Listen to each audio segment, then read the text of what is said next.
A lot of evaluation going on over at West 56th Street. Apparently everything is up for grabs in that building. Jimmy Cook here on Query & Company on 93.5 and 107.5. The Fan, Eddie Garrison behind the ones and twos. You know him as the CEO of this very company, myself, the president. The chairman of the board, one Jake Query, off across the pond on an adventure. I thought he was tired.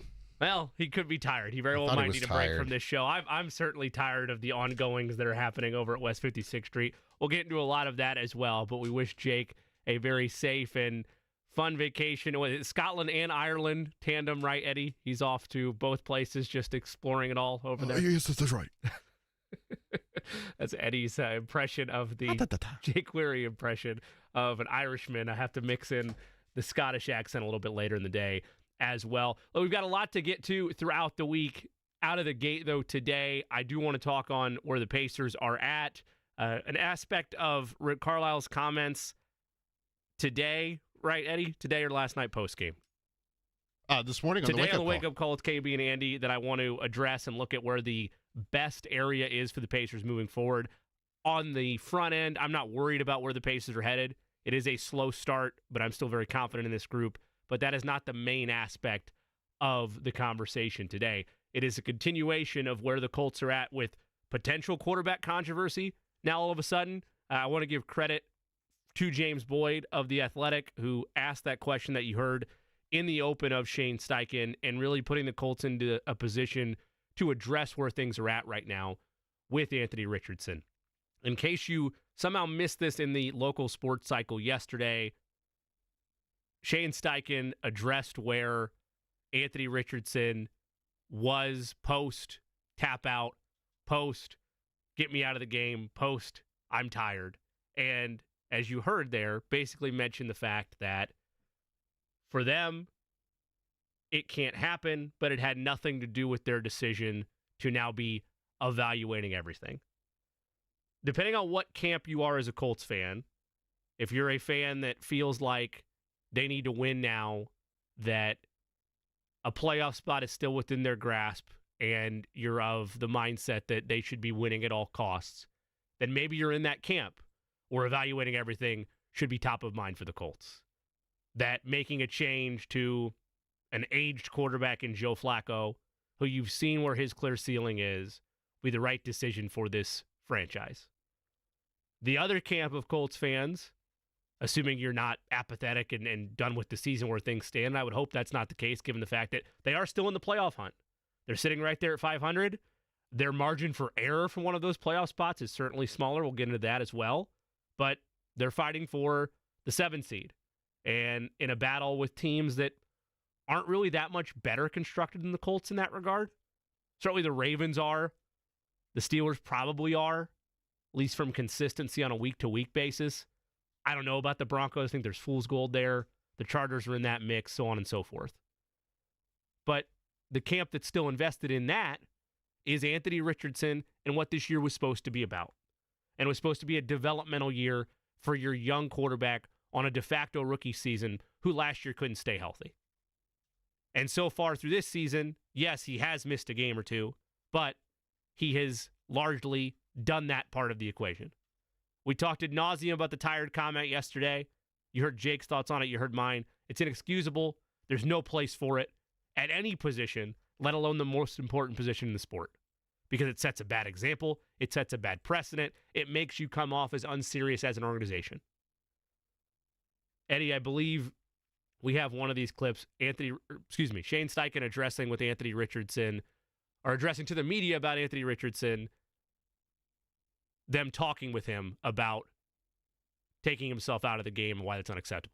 Yeah, we had a conversation about it this morning in the quarterback room, which I'll keep private. But obviously in those situations, he knows, right, on those type of deals, like you can't take yourself out. And, it's a learning experience for him, and he's got to grow from it. This is a better answer than what Shane Steichen gave post-game on Sunday. I don't know if we have that clip, but to paraphrase it, Shane Steichen post-game on Sunday basically said, he was tired. He ran it 3 straight plays, and yeah, he needed a breather. And I understand heat of the moment right there. You're going to naturally defend your player. You're not trying to cause a further scene for that player. But that answer is more adequate for what should have been addressed right out of the gate. There's no place for it. You have to sit Anthony Richardson down, look at him and say, hey, man, that's unacceptable. We gave you the keys to the franchise for a reason, even if you're 22 years old. And again, I don't think that Anthony Richardson was trying to cause controversy with it. Somehow he did not know that that was an okay thing to share publicly. There's been multiple people that have roasted him nationally. Former players have said, man, just lie. Like, I know he joked about the fact that he said, I'm not going to lie to you guys. I was tired. You can't do that with how much scrutiny is underneath this team and that position specifically. So that's half of what we talked about yesterday for damage control for the Colts that needed to take place. Shane Steichen needed to address publicly that they sat Anthony Richardson down and they explained to him, you can't be taking yourself out of games because you're fatigued, especially when what's being asked of him at that point is not a ton of designed runs, largely handoffs. And that third down play where Flacco comes in again was a handoff to Jonathan Taylor. Sends a really bad message to everybody when, well, the guy that's supposed to be the franchise quarterback can't get back out there on the field to hand the ball off to the real face of the franchise in Jonathan Taylor. That's not a hot take by any means. Just look at the graphics package that NBC is producing for Sunday Night Football. That early teaser a couple nights ago, you know who it didn't have on it? Anthony Richardson. Had Jonathan Taylor on there. Now, in fairness, they also didn't use Sam Darnold. I don't know if that means that they are totally not highlighting the quarterback package here, or if they know where the real household names are right now because it was Justin Jefferson on their side of the ledger. But there was a very dark period for the Thursday night games, as you know, as Colts fans, because you had Colts Broncos a couple of years ago, but they were using Bill Belichick as the representative of the Patriots player on graphics because they were in such a downward spiral. We've seen this before with production teams just trying to find anything to get the casual fan to take the bait and tune in. Now, this has the setup to be a very enticing matchup on Sunday. I'm not saying I'm expecting Thursday Night Football Broncos-Colts level debacle with Colts-Vikings, but just of note, Jonathan Taylor's your face of the franchise right now. Anthony Richardson's trying to build towards that. He's definitely your perceived franchise quarterback, but he's not the most notable player on this roster right now. That said, he is purported to be by the Colts because in this sport, that position is the most vital and the most important among anything else. So they sat him down and they had a conversation with him explaining to him, this can't happen.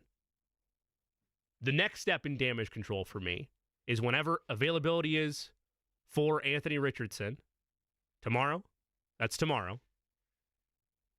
When he's asked about it, accountability is all that can be said for yourself. I messed up. That can't happen. It won't happen again. There's no excuses for it. There's no elaboration on it. It is, I need to be more situationally aware and grow from this. Shane Steichen preached that at the tail end of his comments. That's all Anthony Richardson can say when asked about it tomorrow. Now, for me, again, I don't have any skin in the game. Eddie Garrison is the representative of the Colts fan behind the board. I love this city, love Indianapolis, been here the majority of my whole life, want to see them do well, but I'm not some deranged Colts fan that's not, you're not, to be clear, not every Colts fan is deranged, every fan base is rabid, but you get what I'm saying. Some of us as sports fans, look at me, for example, today, for the YouTube chat. I'm wearing a Yankees jersey today. Why? Because I'm a Yankees fan. They're down 0-3 in the World Series. That thing's probably cooked, but I'm going down with the ship because I'm an insane fan. I understand that perspective of things. But some people are not going to let Anthony Richardson live this down, and that's my point. I don't think he gets a free pass for it. I think he should be frustrated and annoyed by it, but he's also 22 years old.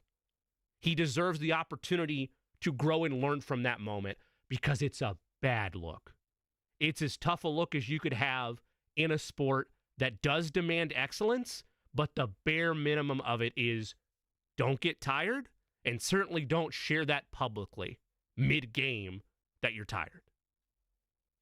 So he accepts accountability for that. I'm willing to move past it because that's what this season is about, is growth and development, whether it is how he carries himself and responds to things in game or off the field. Either way, his growth and development is the most important part of this season. Now, in regards to Shane Steichen, and we have a clip of this as well, Shane Steichen discussing first, Eddie, on whether or not Anthony Richardson is their starting quarterback. And Shane Steichen's answer to that of if Anthony Richardson is the starting quarterback and their process moving forward. One, did the self-tap out thing, did that factor into this at all? No, it didn't. Okay, just to make sure. And then secondly, is Anthony your starting quarterback right now or not? Right now, today is, yes. Just you don't know for the upcoming game if he is a starting quarterback. We're evaluating. There's nothing to evaluate for this team moving forward. Putting Joe Flacco out there, we'll start with that aspect of the equation. If you put Joe Flacco out there, you are saying that you were wrong to put Anthony Richardson as your starting quarterback out of the gate. You were admitting fault there because it means that you've looked at this now through 8 games and you've told yourself, you know what? It's too overwhelming for him. He needs to sit back and learn. Even though he did that all last year, he needs to go learn again. So you're publicly admitting that you made the wrong decision out of the gate. That's square one. Square two, you're redoing the vicious cycle that has happened every year since Andrew Luck retired, which is, oh, this group is so close. They are so close to the contending in the AFC. They're a quarterback away. It's a Band-Aid over again. That's all a Joe Flacco starting quarterback for the Indianapolis Colts is a temporary Band-Aid. Only this time, it's one of the last Band-Aids that you have in the box because there are more holes on this roster than there were 5 years ago. You can talk all you want about the good selections on this team, and there are some good pieces. DeForest Buckner, Jonathan Taylor, Latu looks like he might be a nice piece. Michael Pittman Jr., Josh Downs, EJ Speed. There are a couple nice pieces on there. But the holes on this team are so glaring that they are no longer this quarterback away type of team. Not a Band-Aid quarterback. Maybe if you get lucky and you hit the franchise rookie QB lottery like it appears the Commanders might have, or the Chiefs did a couple of years ago, or the Bills did as they developed Josh Allen, or the Bengals with Joe Burrow. Maybe if that happens, you're a quarterback away, but you're not a veteran Alex Smith type, Matt Ryan type away from being in contention for anything legitimate.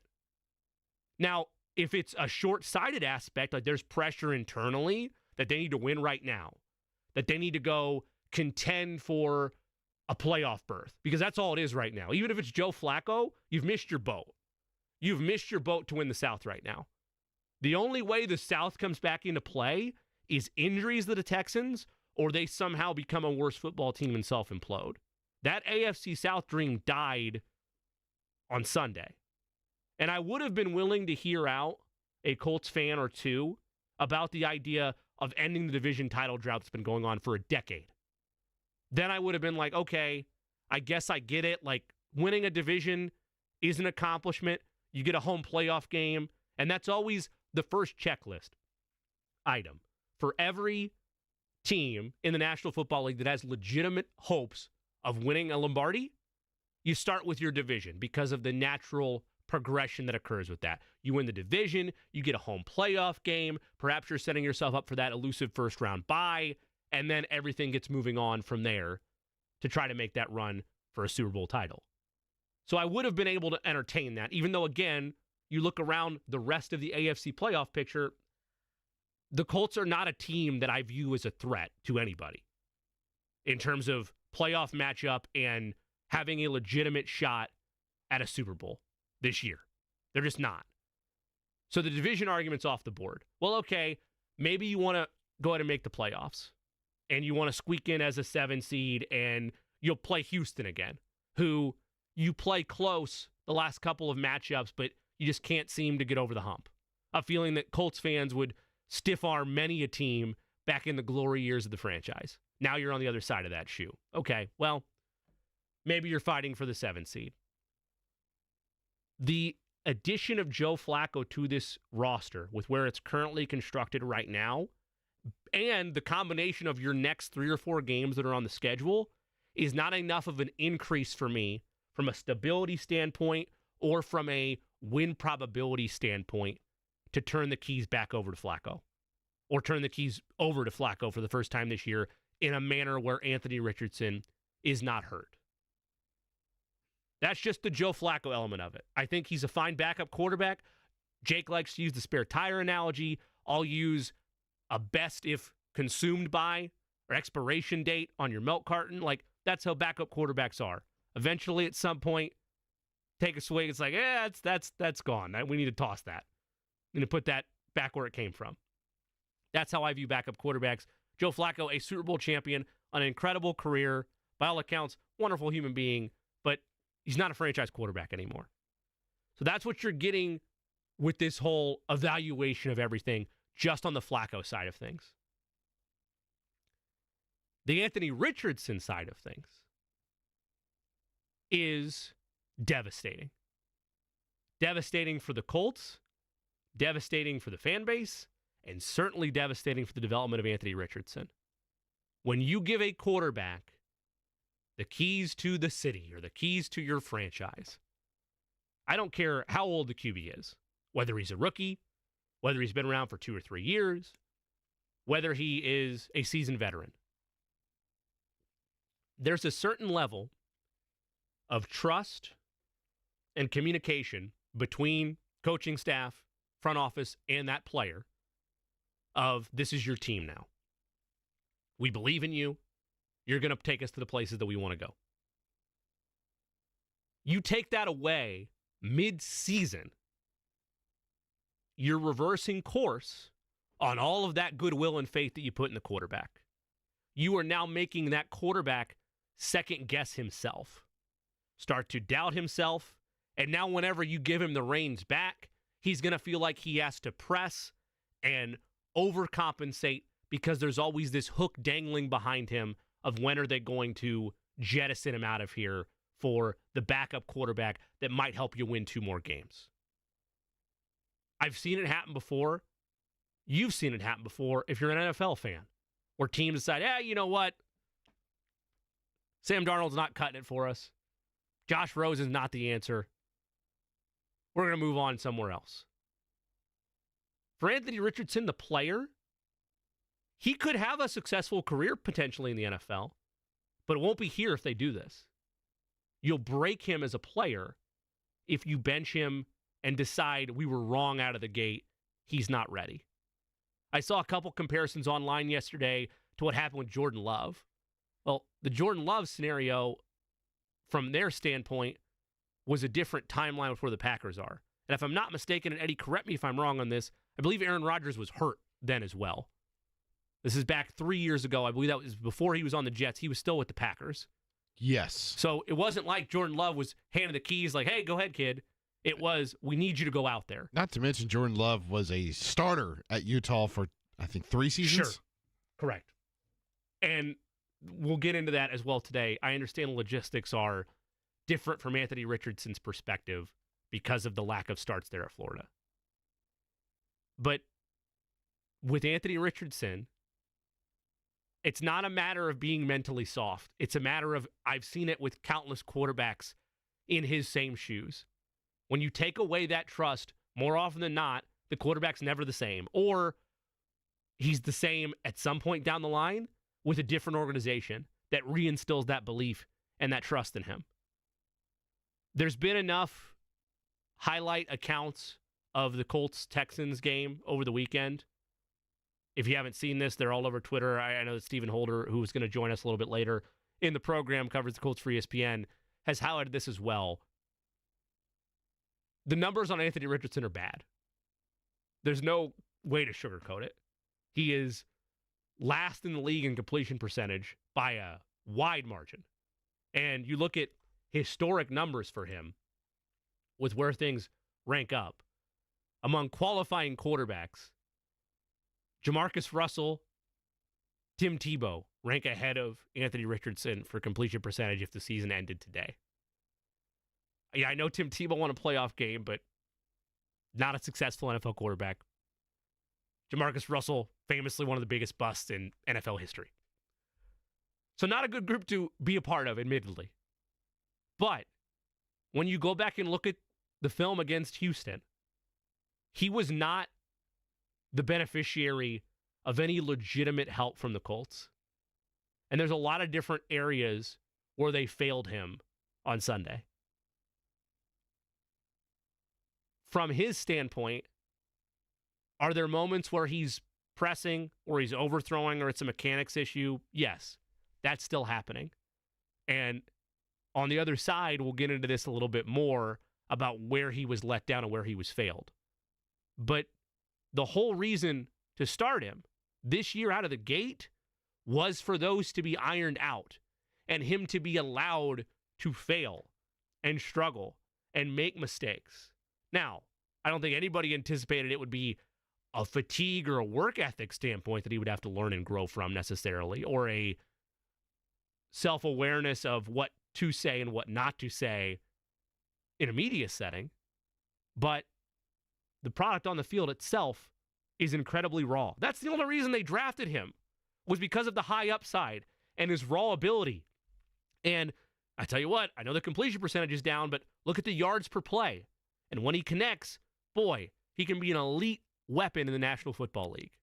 And you're banking on the Josh Allen comparisons and that he is suddenly going to be a elite level quarterback in the National Football League. That's all that you're going to see from a comparison standpoint is, oh, he could be Josh Allen. Josh Allen struggled. Josh Allen had numbers that were similar to this. And it's a fair comp because they both had core accuracy issues. But it's such a high bar for what Anthony Richardson could be. No one can look at Anthony Richardson right now, as bad as he's playing, with the stat I just read off to you, that he is in infamy territory of bad completion percentage in NFL history for a single season for a quarterback if this continues. That point to MVP candidate, maybe going to win the thing this year, Josh Allen, that's a Grand Canyon level gap. You can't possibly sit here today, look at Anthony Richardson and say, that's what I see for him. That's what he's going to be. But he also is not as incompetent and not as unskilled as the worst of his critics will point out to you.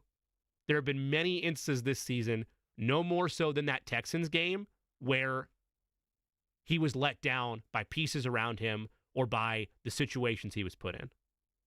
And additionally, from those throws, from his composure in the pocket, upon a rewatch of the game itself, I'm not fully out on him yet. I'm not going to sit here and tell you that I think he's going to be that Josh Allen level quarterback I just mentioned. But I don't think he's going to be Jamarcus Russell. And by that, I mean he can't be as big of a bust because of where he was taken. But I don't think he's going to be that bad. There is still enough upside there where there's a middle ground for Anthony Richardson. But the place you're not going to see it is in Indianapolis if they go ahead and bench him for Joe Flacco. We got a lot to get to today. When we come back, I'll go through areas where I feel like the Colts failed Anthony Richardson against the Texans. We'll also look back a little bit at Pacers Magic last night. Is it time for alarm bells? Is it time for a panic button? Dan Purcell is going to join us at the bottom of the 1 o'clock hour. He'll talk all things NBA, but especially the Tyrese Halliburton conversation, where things are at. Top of the 2 o'clock hour, I should say. Scott Agnes will join us at Fieldhouse Files, all things Pacers there. Look ahead to the rest of the week and maybe some lineup changes that could or could not happen for the Pacers. And then coming up here in about 30 minutes from now, Stephen Holder will join us. He will take us through that Anthony Richardson debacle and where the Colts go from here. As always, this opening segment brought to you by Jiffy Lube. Now through the end of the year, anyone who belongs to a monthly car wash program can save $20 off a signature service oil change and get a free tire rotation at Jiffy Lube. All you got to do is point out your car wash sticker, and Jiffy Lube will do the rest. That's big savings from your trusted one-stop shop for all your vehicle maintenance, where you never need an appointment at Jiffy Lube. We'll be back, more on the Colts, and I'll highlight areas where Anthony Richardson was set up to fail this past Sunday against the Texans. You're listening to Query & Company on 93.5 and 107.5 The Fan.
Anthony Richardson was set up for failure. Look, he struggled. The completion percentage is ugly. It's going to be ugly until more consistency arrives. That happens with more reps. But the loss against the Texans does not solely get placed on his shoulders. Jimmy Cook here for Query & Company on 93.5, 107.5 The Fan. Eddie Garrison with us as well. Jake Query will be back with us, early next week, I believe, as he enjoys his vacation to Scotland/Ireland. I think it's next Wednesday. Man, good for him. Did you put any on the request list of gifts or potential trinkets for him to bring back for you? Did you make any I have not. requests there? Do they sell watermelon gummies in Ireland? Do we know? I don't know. That's a good question. I should figure that out. I don't know if there's a map that you look up such information with, Eddie, or if you have to. Obviously, I can't do it on company computers here. So of course not. So we wish Jake the best. Looking forward to having him back here next week. Anthony Richardson struggled again against the Houston Texans. You can't argue that if you're just looking at box score analysis, and some decisions that he made certainly were head-scratching.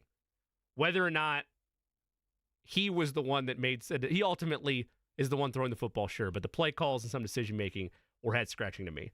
We'll get to the numbers in a second, but let's start first with the biggest situational mistake that I had an issue with on Sunday that most Colts fans also had an issue with. To end the half, the Colts, deep in their own territory, inside their own 10, are still dropping back to pass and throwing the football. Now, Eddie, they get the ball to start the second half. I actually have some thoughts on this. But they do, and I will get to you, but they did get the ball to start the second half. Yes. And it's, a one-score game at that point, or tied? Tied, 10-10. 10-10. Sometimes when you're rooting for a team, whether it's because you have a bet on them or you're just a diehard fan, and let's say you, for example, have the Colts to win a game against the Titans, and the Titans are up, and you think, okay, the Colts have a chance.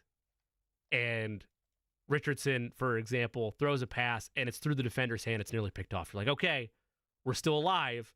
Just don't do that again, and everything will be good. That happened on Sunday to end the first half. Anthony Richardson throws a pass in between defenders, and it's nearly picked off. Probably should have been picked off. And that's one of those where you breathe a sigh of relief and you think to yourself, okay, no sweat. Just don't throw it there again, and you'll be fine. Well, he half listened to that thought because, a play later, 2 plays later, he doesn't throw it to the same side of the field, but same pass concept effectively. And it's picked off, sets the Texans up, and they score a play or two later, and they go up and take full-scale momentum on this moving forward. Now, before I dive into that, Eddie, your angle on this is more frustration, is more just head-scratching on Richardson, head-scratching on Shane Steichen. What bothered you the most about the way that first half ends? Let me first play you what Shane Steichen said yesterday about throwing it late in the first half. It was a minute left. They had all 3 timeouts. And so we started off with a run, see if we could pop it there, get some yardage, and we did. So we said, hey, let's kind of be aggressive a little bit and go for it. And obviously we, didn't convert the second down pass. And then it was third down there on that situation. And then we thought we could get a play there and complete a pass, and it didn't work out. That's the problem, is that it was your only third down and short in the half. You haven't used Richardson's legs at all. He almost throws a pick, as you mentioned there, on second down. It's third down and 3. You're telling me that either Jonathan Taylor or Anthony Richardson can't pick that up with a run, with the way JT had been running the ball in the first half? He was averaging almost 6 yards per carry. Hand the ball off, force them to use a timeout if you don't get it, or you just tell them to throw it 60 yards downfield and have it be an effective arm punt. Your quarterback was 2 for 14 at the time. You have to be able, to me, my biggest blame as for Sunday goes on Shane Steichen, the head coach, because I don't think he has put Anthony in positions to succeed this season. If you go back and watch how he called games last year, it was Anthony reading a half of the field. It was 1 read, 2 read, get the ball out of your hand, RPO, screens, all that stuff. There's been none of that this year. Absolutely none of it. And obviously his confidence is shook right now, and it's just not him. This is not an offense that is conducive to Anthony Richardson. Which goes back to when you're slicing up where I assign blame, I'm with you on Shane Steichen. Play calling and the setup is what on Sunday largely led to the shortcomings for the Colts offensively. Where are the, as Eddie mentioned, RPOs? Where are the quick passes, the short routes, the play concepts that don't take 3 and 4 steps drops, 4, 5, 6 seconds in the pocket to develop? Not just from a confidence standpoint, just to stay on script and not have yourself behind the sticks seemingly every time on third down. So the play calling itself was one of the bigger issues for me. It's almost like Shane Steichen took what I said about giving him more pass attempts per game, which is what I still think should happen. I think you should be letting him have high volume passing games. You're going to follow game script. Jonathan Taylor's the best running back arguably in football. It's him and Derrick Henry that are currently healthy right now. That's the list for me. I don't want to fully disrespect Jahmyr Gibbs and David Montgomery in Detroit. They're a two-headed monster. They're awesome. But you give me a running back to save a season, Derrick Henry or Jonathan Taylor, I'm perfectly fine with my odds there. So you need to involve Jonathan Taylor more certainly. But it's not an issue of, Anthony Richardson can't throw the ball 30, 35 times a game. It's maybe don't have him have 3 and 4 step dropbacks of long to medium routes that are taking extended seconds to develop. Because the other issue I would place blame on, not absolving Anthony Richardson of it, by the way, but just areas where he was not set up for success. He was hit or pressured 6 times? 6 times on Sunday that led to his incompletions, or that led to situations where he needed to get the ball out because stuff wasn't developing and he felt like he needed to make a play. 22 incompletions on Sunday. Of those 22, 6 of them you could blame on failed protection for him or on a longer developing play that forced him to hold on to the football longer that then resulted in said pressure that arrived.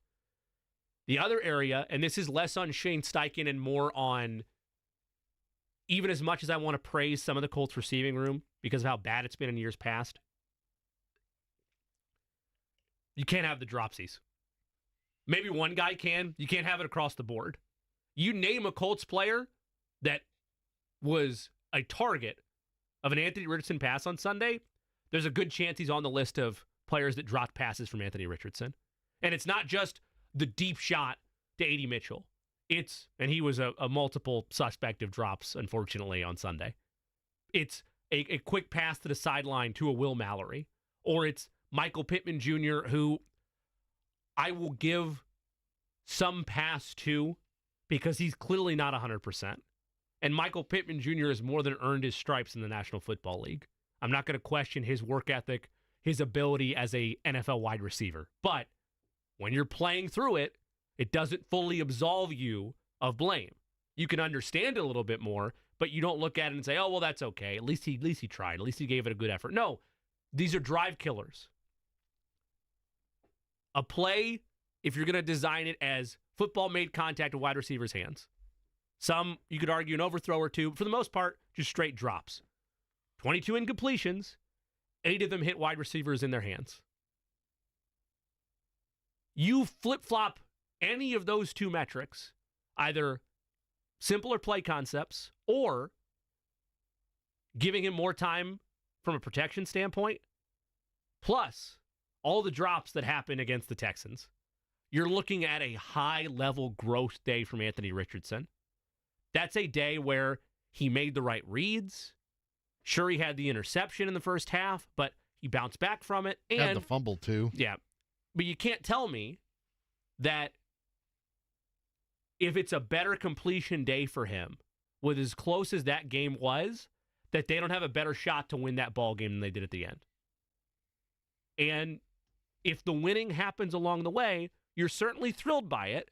But yes, Anthony Richardson's development is the paramount aspect of this season. But I saw some growth. I saw him read defenses better than he has all season. But he was let down in a couple different areas.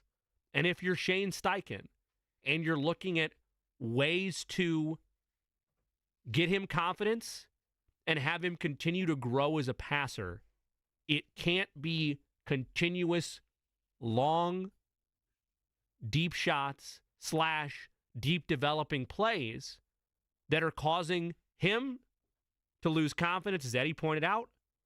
And on top of that, have the Colts be behind the sticks for 3rd and long, and your percentages to convert there with where this offense currently is fall to slim to none. You clean that up, and you make things simpler for him, grow the confidence that way, and you continue to utilize him as a runner, which they really did not do on Sunday.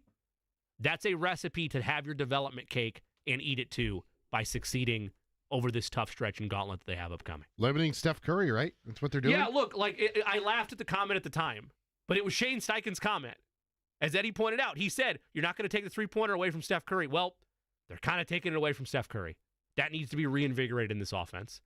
Pacers fall again last night to the Orlando Magic. It's apparently just pick your star player and he's going to go off and have a near-career night. We'll talk if that's a problem and how the Pacers can adjust to it on the other side. You're listening to Query & Company on 93.5 and 107.5 The Fan.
Very ominous by Eddie Garrison. It's third down. Certainly hope it's not third down on the show just yet, as we're still just in the first hour of Query Company here on It's the Tuesday. third segment. Happy Tuesday to you. It is indeed third segment. I will give you props to that. Eddie Garrison behind the ones and twos. I am Jimmy Cook. Joining us here in about 15 minutes from now, Stephen Holder covers the Colts for ESPN. We'll get his takeaways from the dancing act that's kind of occurred to some extent by some of the Colts coaching staff post Shane Steichen's comments yesterday about how they're evaluating everything, including the quarterback position, which would be disastrous, and we'll get into that with him as well as to why that would be catastrophic.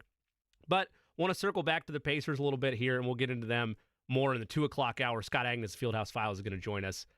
Pacers drop another one tonight, or last night, I should say, 119-115 to the Orlando Magic. Another game you could argue they should have won. They're up late yet again in that game, and then just costly swings and another career night for a star on the opposing bench as Paulo Banchero once again, this time in the form of, a 50-point outing for him? Yep, that's a burger, Jimmy. It's a 50 burger, Eddie. It is. Jake's not here to correct us about our burger obsession. That's mainly you. I get mad about it. No, that's mainly you with the burger thing. Oh, you said sorry. 30 burger. You didn't want I'm me to like, lump you in. You're distancing yourself from the burger commentary. Yes, That's what's happening here. Okay, yes. yeah, a 50 burger. I usually go piece, like a 50 piece. Yeah. That's a lot of tenders. Or nuggets. Yeah, it's fair. Or wings. That's a mini party catering set from a Cane's or a Chick-fil-A or whatever else. I think if I name enough of them, it's fine, right? As long as you just name all of them. Yeah, I was trying to Popeyes, think. Churches, I don't know. Buffalo Wild Wings, Yeah. KFC. Buffalo's. Chef's kiss. Oh, indeed. One of my favorites. One in Carmel right now. But that's after the night before 45 from Tyrese Maxey. It's clear, at least from the Banchero side of things, that big wing players are still an issue for this team defensively. 37 in the first half. I mean, incredible. That was a Magic franchise record for a half. And out of the gate, you think to yourself, you have to remind yourself, this is the NBA. Game's not over. But you look at it, you're like, yeah, Pacers might be cooked yet again. Here we go. They wind up making this a ball game. Tyrese Halliburton looked a lot more like himself last night, I felt like through three quarters, the Pacers, certainly from an offensive standpoint, looked more like the Pacers team that we'd grown accustomed to falling in love with a year ago. Eddie Garrison, you were behind the board. Yes, Hunter sir. One's Into is the lead producer of the Pacers radio network. You, of course, watching the game in studio as well. Oh, yeah. Those observations, Halliburton better, offense through three quarters looked more like it did a year ago. Your sentiment on that? Got a lot of thoughts on Tyrese last night. I thought there were glimpses of the old Halliburton. I can't even say the old Halliburton, but the Halliburton pre-hamstring injury, Yeah. I should say it that way. And then there were glimpses of, dude, what are you doing? Like there were times where he would force shots up early in the shot clock or take heavily contested step back threes. I'm like, there's got to be something going on either between the ears or behind the scenes that we're not fully aware of yet, just because he doesn't look right. And it's not even just him as a player. Like the decision making's not right. Some of the passes he's making is, as Jake pointed out the other day, too flashy.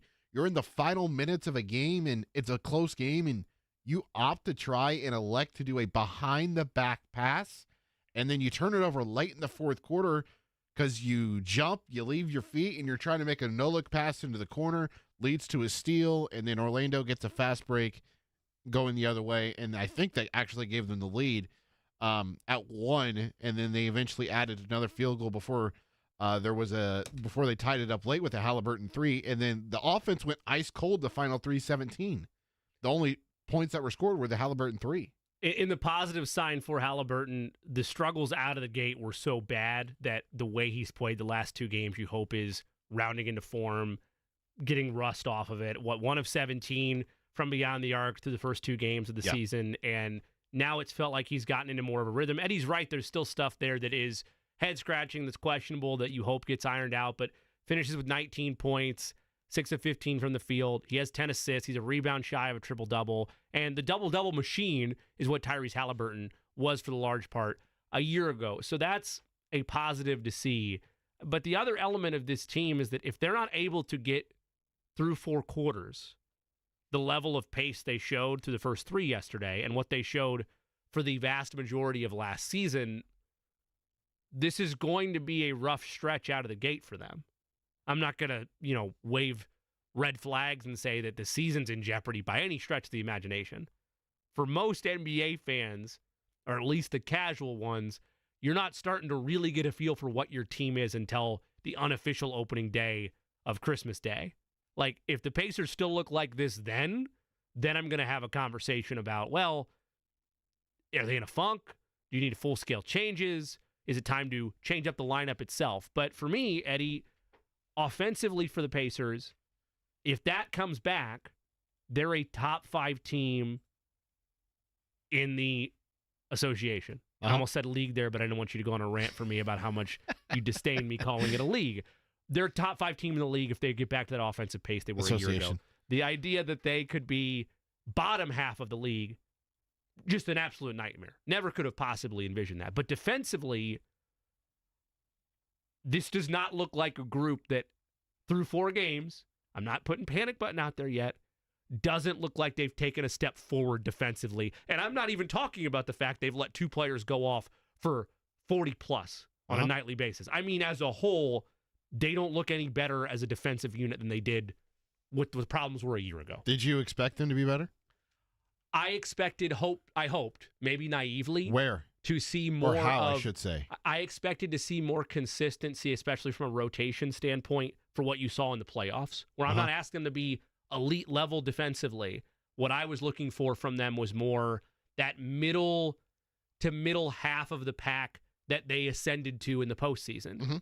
And I also, maybe naively, expected with what Rick Carlisle demands of his teams traditionally, another year together with this same group, not a ton of new faces, you would see more urgency out of the gate. Maybe not any new faces now with James Wiseman out of the picture. Correct. Yeah, now that he's gone, it's pretty much status quo from what it was a year ago. So,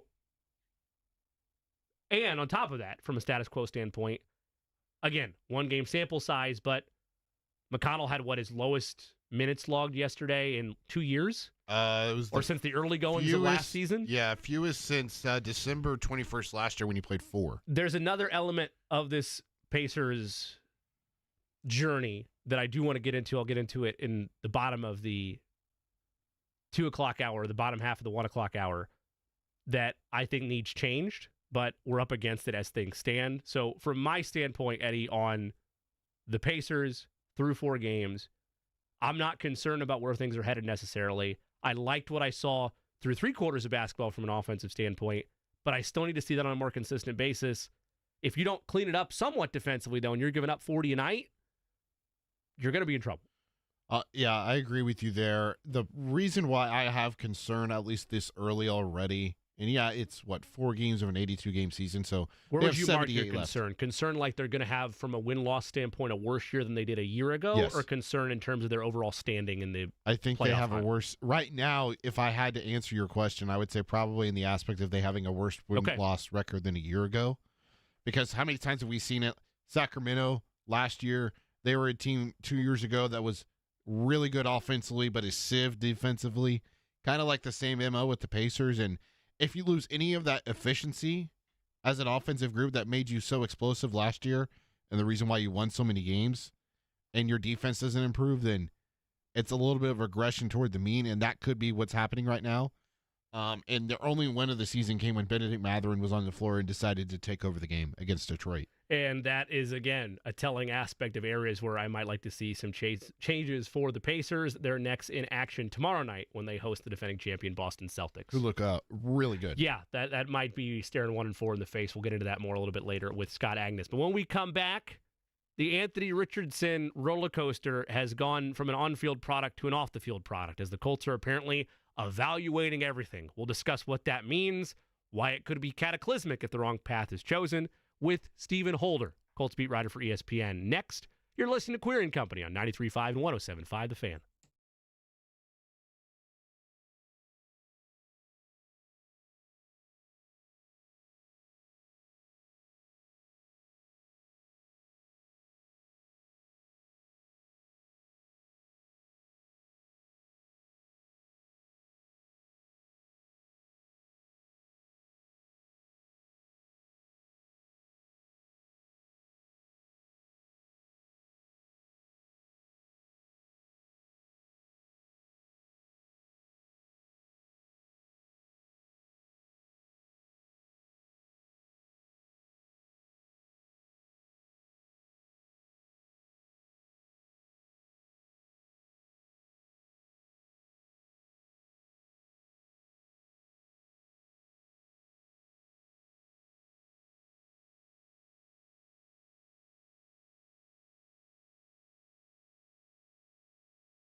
On 93.5, 107.5, The Fan. Colts appearing to be in disarray. Alarm bells, red flags galore whenever you start to evaluate everything, but especially when you're evaluating the quarterback position, given that the keys have already been handed to your rookie hopeful franchise quarterback. To discuss all that and all things Colts, he is Stephen Holder of ESPN.com. Stephen, the best part about this conversation, why I appreciate you coming on today, is I can't bribe you with anything the way that Jake can. You're just coming out the show out of the good nature of your heart, so I appreciate you coming on. Yeah, he's off gallivanting somewhere, just, acting like there's not a football season going on or something. Scotland and Ireland with days away from Sunday Night Football, Colts Vikings. I mean, who is not choosing a trip to the Great White North to go see Skull, whereas you're going to go see Stonehenge? I mean, I don't understand it. Right. I don't really get it myself. I am going to the north, in a way, right? In Yes. Minnesota, isn't that what they call them? So I was pretty far north from you. So Indeed, no, that's. I mean, especially from Florida to Minnesota. I mean, that's Sure. that's as nearly as far as it gets there. Literally the coldest place I've ever been in my life. With game there, I don't know, maybe 5 or 6 years ago, minus 28 Man. without the wind chill. And I said to myself, why the hell do people live here? But anyway, I'm glad to be going in November and not, January. I have cousins that live there. They moved from Indianapolis to Minnesota. It's like, oh, okay, so the winter weather here just wasn't challenging enough for you. You needed to go up there and experience the real snow, where it could be snowing there right now, for all we know. I mean, based on 100%. how crazy things are climate-wise in Minnesota, you never know when the snowstorms are going to arrive. Speaking of potential storms, West 56th Street, the place for, I guess, storm fronts now. Let's start first with this, Stephen.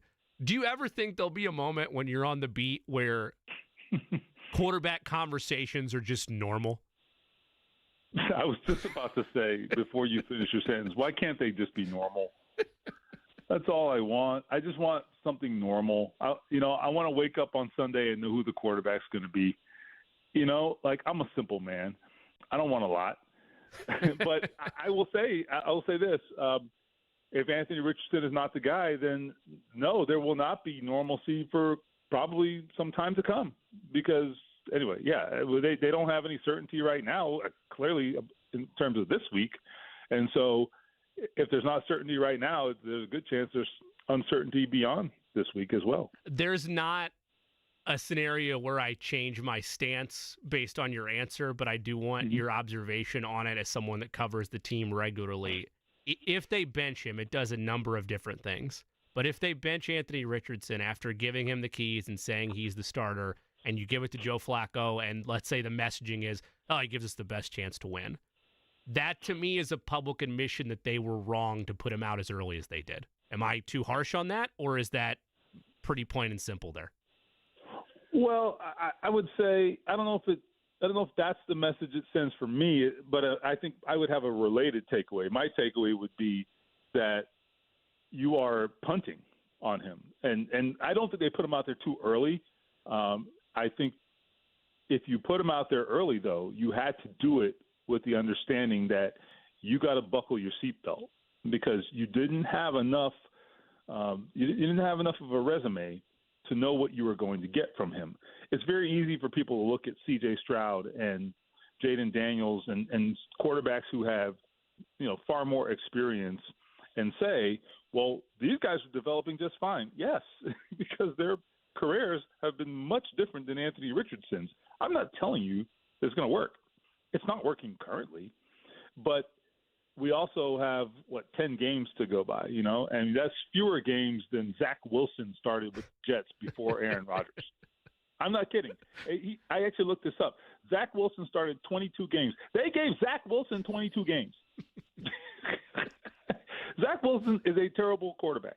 All right. So anyway, I don't want to compare anyone to Zach Wilson because you don't want to be in that company. All I'm saying is, we're 10 games in, and they have been separated. The first 4 of those starts were separated by a season-ending injury. So let me I don't even know rephrase what it. we're looking at. Let me rephrase it slightly then. Yeah. Sorry. No. You're fine. I just because that's important context. Maybe it's not as much of a public admission as it is. My takeaway, if you were going to put him out there to start the year, was, and they did this technically to start last year. They did it to start his rookie season. They put him out there saying, no, He needs to learn. He needs reps. Let's go. And then he gets hurt, and he has this self-forced learning curve of he's just going to sit and learn and be a sponge and soak it all up. Yeah. And then the thought in my mind is if you put him out there, you think he's off the field, IQ, mental stuff of the sport. He's good. Now it's just reps is all he needs. And then if you pull it back, to me that's saying, well, maybe there is more learning that needs to be done. I mean, there is a lot more learning that needs to be done. They clearly thought the approach there was clearly that they thought he would do the learning on the field. And I do agree still. So do I. That's where I'm at with him. Like he right. needs to the best way for him to grow as a quarterback at this stage is not taking notes on the sideline. It is as a quarterback, real game action learning on the fly. Right. And that's I am a firm believer in that too. And I think they approached it the right way. But that comes with some real bumps, and I just think this is an organization that hasn't had to deal with that for a very long time. The last two quarterbacks drafted in the first round by this team were ready-made prospects. Okay, they were cooked thoroughly. Okay, when they arrived, and those guys were ready to roll. This is one of those deals where it's like you got to add some ingredients, you got to figure out what's missing, and you got to go put it in the oven and cook it. And so the cooking process is long. And you're hungry, and this is a stupid metaphor, but just hear me out. And that's where somebody's got to pick now, up right? Jake's mantle. Somebody has to pick up Jake's metaphor mantle. So I'm glad you're the one to do it, not me. I feel so honored. So if you followed that ridiculous metaphor, I mean that's where they are right now. I mean the oven's not cooking right, and all this stuff's going on, and then you got to figure out, okay, well if I don't finish cooking this thing, what am I going to eat? So well, and that's the issue that I have. To borrow the metaphor, it's like you had this gourmet meal with all these elements of ingredients, and it's like, okay, this is gonna take 85 minutes, but then 10 minutes into it, you're like, you know what? There's a McDonald's up the street. I'm just gonna go get a Big Mac and be done with it. Right, and you're gonna feel terrible, 30 minutes later with indigestion, but you're not gonna be hungry, so that's good. So I don't know where we're going with this, but it was really going well for a minute there. So I guess I lost track. Well, so I'll recircle us then. Shane Steichen. Joe Flacco's a Big Mac. That's he is. Joe Flacco's a Big Mac. All these Band-Aid quarterbacks are the fast food meal that you're really excited to have, and then you have it, and it's like, man, I wish I had gone a little healthier today, or my stomach's mad at me. Like it's reliable, it's there, but hey, I don't necessarily want to have it for every meal. I would like the gourmet product that they have, and that's where, to Shane Steichen for a second, did you think he was at all caught off guard with the way James Boyd had phrased if they were committed to Richardson as the starter? Did you think that element of questioning this early in the season had him taken aback at all? I mean, it's not the first time that the idea of playing Flacco has come up, so maybe not caught off guard. There was a lot of discourse about Anthony yesterday, so I hope he wasn't caught off guard. But one thing that I would say about Shane Steichen is he oftentimes, I think, could do a better job of sort of diffusing things and being more direct. I thought he was more direct yesterday than he usually is, at least, because number one, he when asked about Richardson tapping out of the game, he was direct there, and he said they did have a talk about it, and he said that can't happen. He understands that we cannot do that. So that was a direct answer. I appreciated that. Told him as much. And then he at least said, look, we're considering everything right now. He's a starter for today, and beyond that, I don't know. Now, that's not an answer that gives us clarity, but it's an honest answer, and at least it moves the ball forward a little bit because we understand that now there's a decision that's being made. So those were, I think, a little bit of a departure from the normal stuff that we hear from Shane Steichen. So I thought that was at least a step in the right direction in getting some clarity. But yeah, this is when you talk about being committed to Anthony Richardson, I mean, it's a big question, right? It's not just about are they going to play him this year, the rest of the season. It's not just about that. This is a question that I think addresses or gets to who they're going to be in the future. If if they bench Anthony Richardson, which is their right, and certainly no one would be shocked if they did, there's consequences, though, that come with that. And what's going to happen is you're going to get to the start of the 2025 season, and you're not going to know who your quarterback is. We are back in 2020 at that point. Yep. It's not a place anybody wants to be. And God only knows who's going to be making the decisions at that point, because, I mean, this just changes everything. Well, so that's the other element to this. Stephen Holder is our guest, covers the Colts for ESPN.com. He joined us on the Express Pro Tire and Auto guest line. My thoughts on Chris Ballard have been clear. You look at other GMs that have had similar tenures to him that are still active general managers holding their post that they've had over that time. There's been some level of success. Some have walked their way into Super Bowls because Tom Brady showed up. Some have actually had legitimate postseason achievements over that time. None of them have held rank still with his record. And his record is what it is.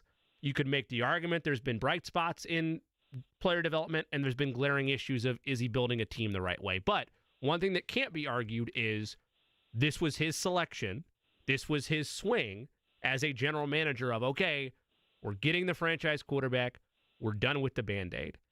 I think if you bench Anthony Richardson, it's the white flag on him as a Colt. I'm too big in the mental side of it. Once you've handed keys to the kingdom and you take him back, especially someone as young as him, you risk breaking him. Maybe he becomes a helpful starter for the Seahawks in 5 years, the Geno Smith route. But I think it's over at that point. Regardless how extreme I am, let's fast forward to an end date of Anthony Richardson failed. Organizationally, is that at the cost of Chris Ballard? Or do you think that there's still an internal belief in him to where he would be immune from the Anthony Richardson project failing? So let's look at it from this perspective. Okay. And I'll get to an answer. Sure. I think if you look at Chris Ballard, if you are someone who says, okay, I think that Chris Ballard has done an acceptable job. Let's just, for argument's sake, you're not saying that. I'm just saying if you're a person who agrees with that statement, the basis or one of the bases for you saying that has to be, okay, you got a raw deal at quarterback. It's been a lot to deal with, and he should have the opportunity to fix it, right? Well, this is the attempt to fix it. And so if that doesn't go well and that doesn't end with a positive result, I mean, then it at that point, you no longer can make that argument, well, hey, I think certainly he's had challenges, but let's give him a chance to fix it. Well, he would have had a chance to fix it at that point. Right. And that becomes problematic for him. It removes, I think, one of the chief defenses that you can make for Chris Ballard if you're someone who is inclined to defend Chris Ballard. So at that point, it changes the tone of the conversation, and probably the same is true for Jim Irsay at that point. So, yeah, I mean, I'm not answering the question directly because it's a guess, right? I don't know what Jim Irsay would do, but it's harder to make the case. If you're trying to make the case, it makes it much more difficult to make the case at that point. My only pushback with that is, and I know you've highlighted this on ESPN.com, I believe I saw it in The Athletic as well, and I'm going to probably butcher some names here, so please forgive me, but Chris Greer, Jason Licht, Les Snead, John Schneider, Howie Roseman, Mickey Loomis, those are general managers of the Dolphins, Buccaneers, Rams, Seahawks, Eagles, Saints, respectively. And that's not including a couple guys that have been hired since him, John Lynch, Brandon Beane, Brett Veach, and we know where the success has been for there. He's the only one that doesn't have a division title in that group.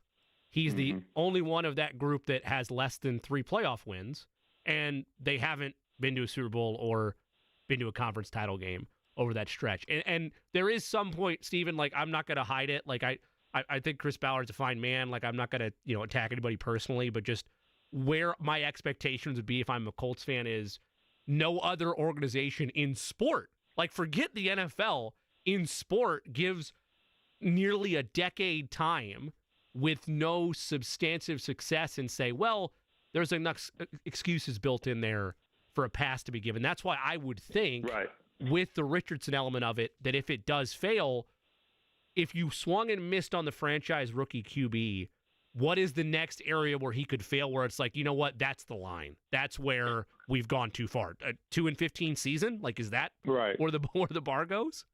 And then there's actually, to continue, there's also another angle to it, which is I think you also, when you make a decision about your personnel or your leadership, you also have to be thinking about, okay, well, where are we going from here? Where are we going, right? What's next? Right. And the question at that point you'd be facing is, all right, a team that probably doesn't make the playoffs.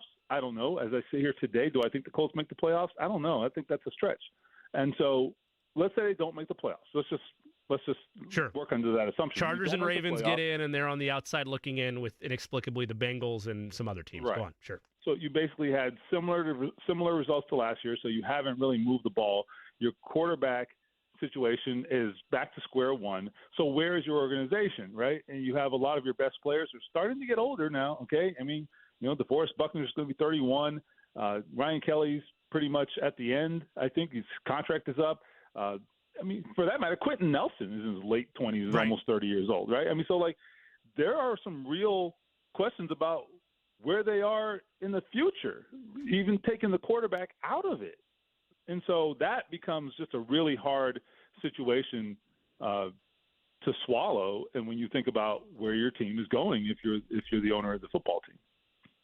Stephen, in that 2022 season, that was the last time the Colts went to Minnesota. Of course, that debacle of that loss, the 39-36 overtime game where the Colts just blow a 33-0 lead. Oh, yeah. Jim Irsay's fingerprints were all over that season with, going from Matt Ryan to Sam Ehlinger. Nick Foles is in there.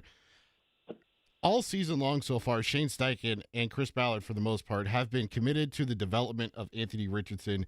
And I don't know if the timing of this is odd to you or not, but you're going on primetime television. Your quarterback just subbed himself out of the game. He's a big talking head across all of the media. Is there a chance that Jim Irsay has somehow gotten involved in all of this right now and trying to calm the waters down by suggesting that Joe Flacco should be the starter on Sunday? So I'll start by giving an honest answer, which is I have no idea. But I have absolutely wondered. That's all. I'll leave it at that. I do not know. I honestly, I'm not holding back. I don't know. But I've wondered. I do wonder. I've wondered and continue to wonder.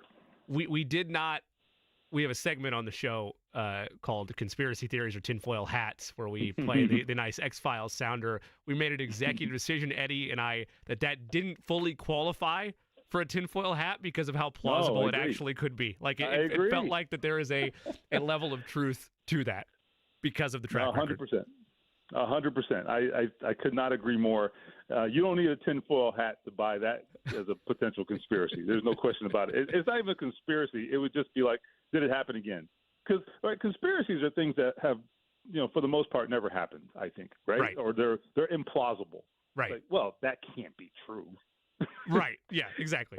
It happened before, man. It could be true. If it looks like a duck, quacks like a duck. Right, exactly. Whole thing. Right. Stephen Holder joins us on the Express Pro Tire and Auto guest line. All right, let's look at a positive spin with this, because I also talked about earlier in the day that I don't think, by and large, that game that Anthony Richardson had on Sunday was a bad performance by him. He certainly struggled from box score analysis. His completion percentage, look, when Tim Tebow and Jamarcus Russell are your roommates in the sample size of an entire regular season where your completion percentage is, not a great spot to be. Admittedly, I'm willing to give that and concede it, that not a great point. But I went back and looked at it. I know you did as well. A ton of drops. I feel like from a play calling standpoint, they're asking him for 3- and 4-step dropbacks of plays that take long time to develop, and the pass pro at that point is failing him. Additionally, they've taken away his three-pointer. They've taken away the Steph Curry three. You're not doing design runs anymore. There are only 2 of them on Sunday.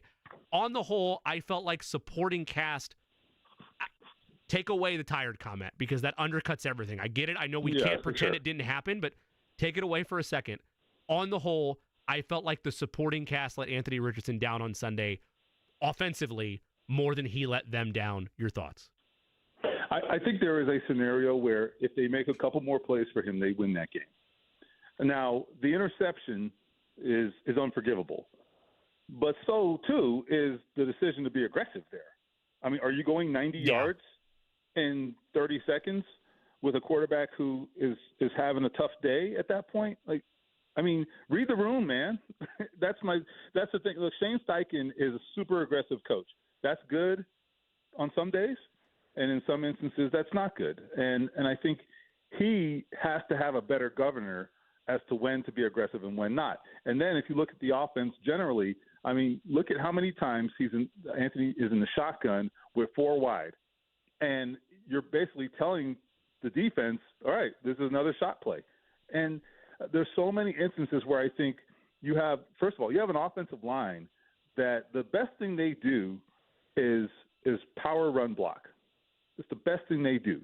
That's the one thing that has always been their bread and butter. Let me tell you what Quentin Nelson wants to do more than anything. He wants to punch somebody in the mouth. So let him. Yeah. Okay? They're zone blocking. They're doing 7-step drops and pass protecting when the pass protection is actually not their forte right now.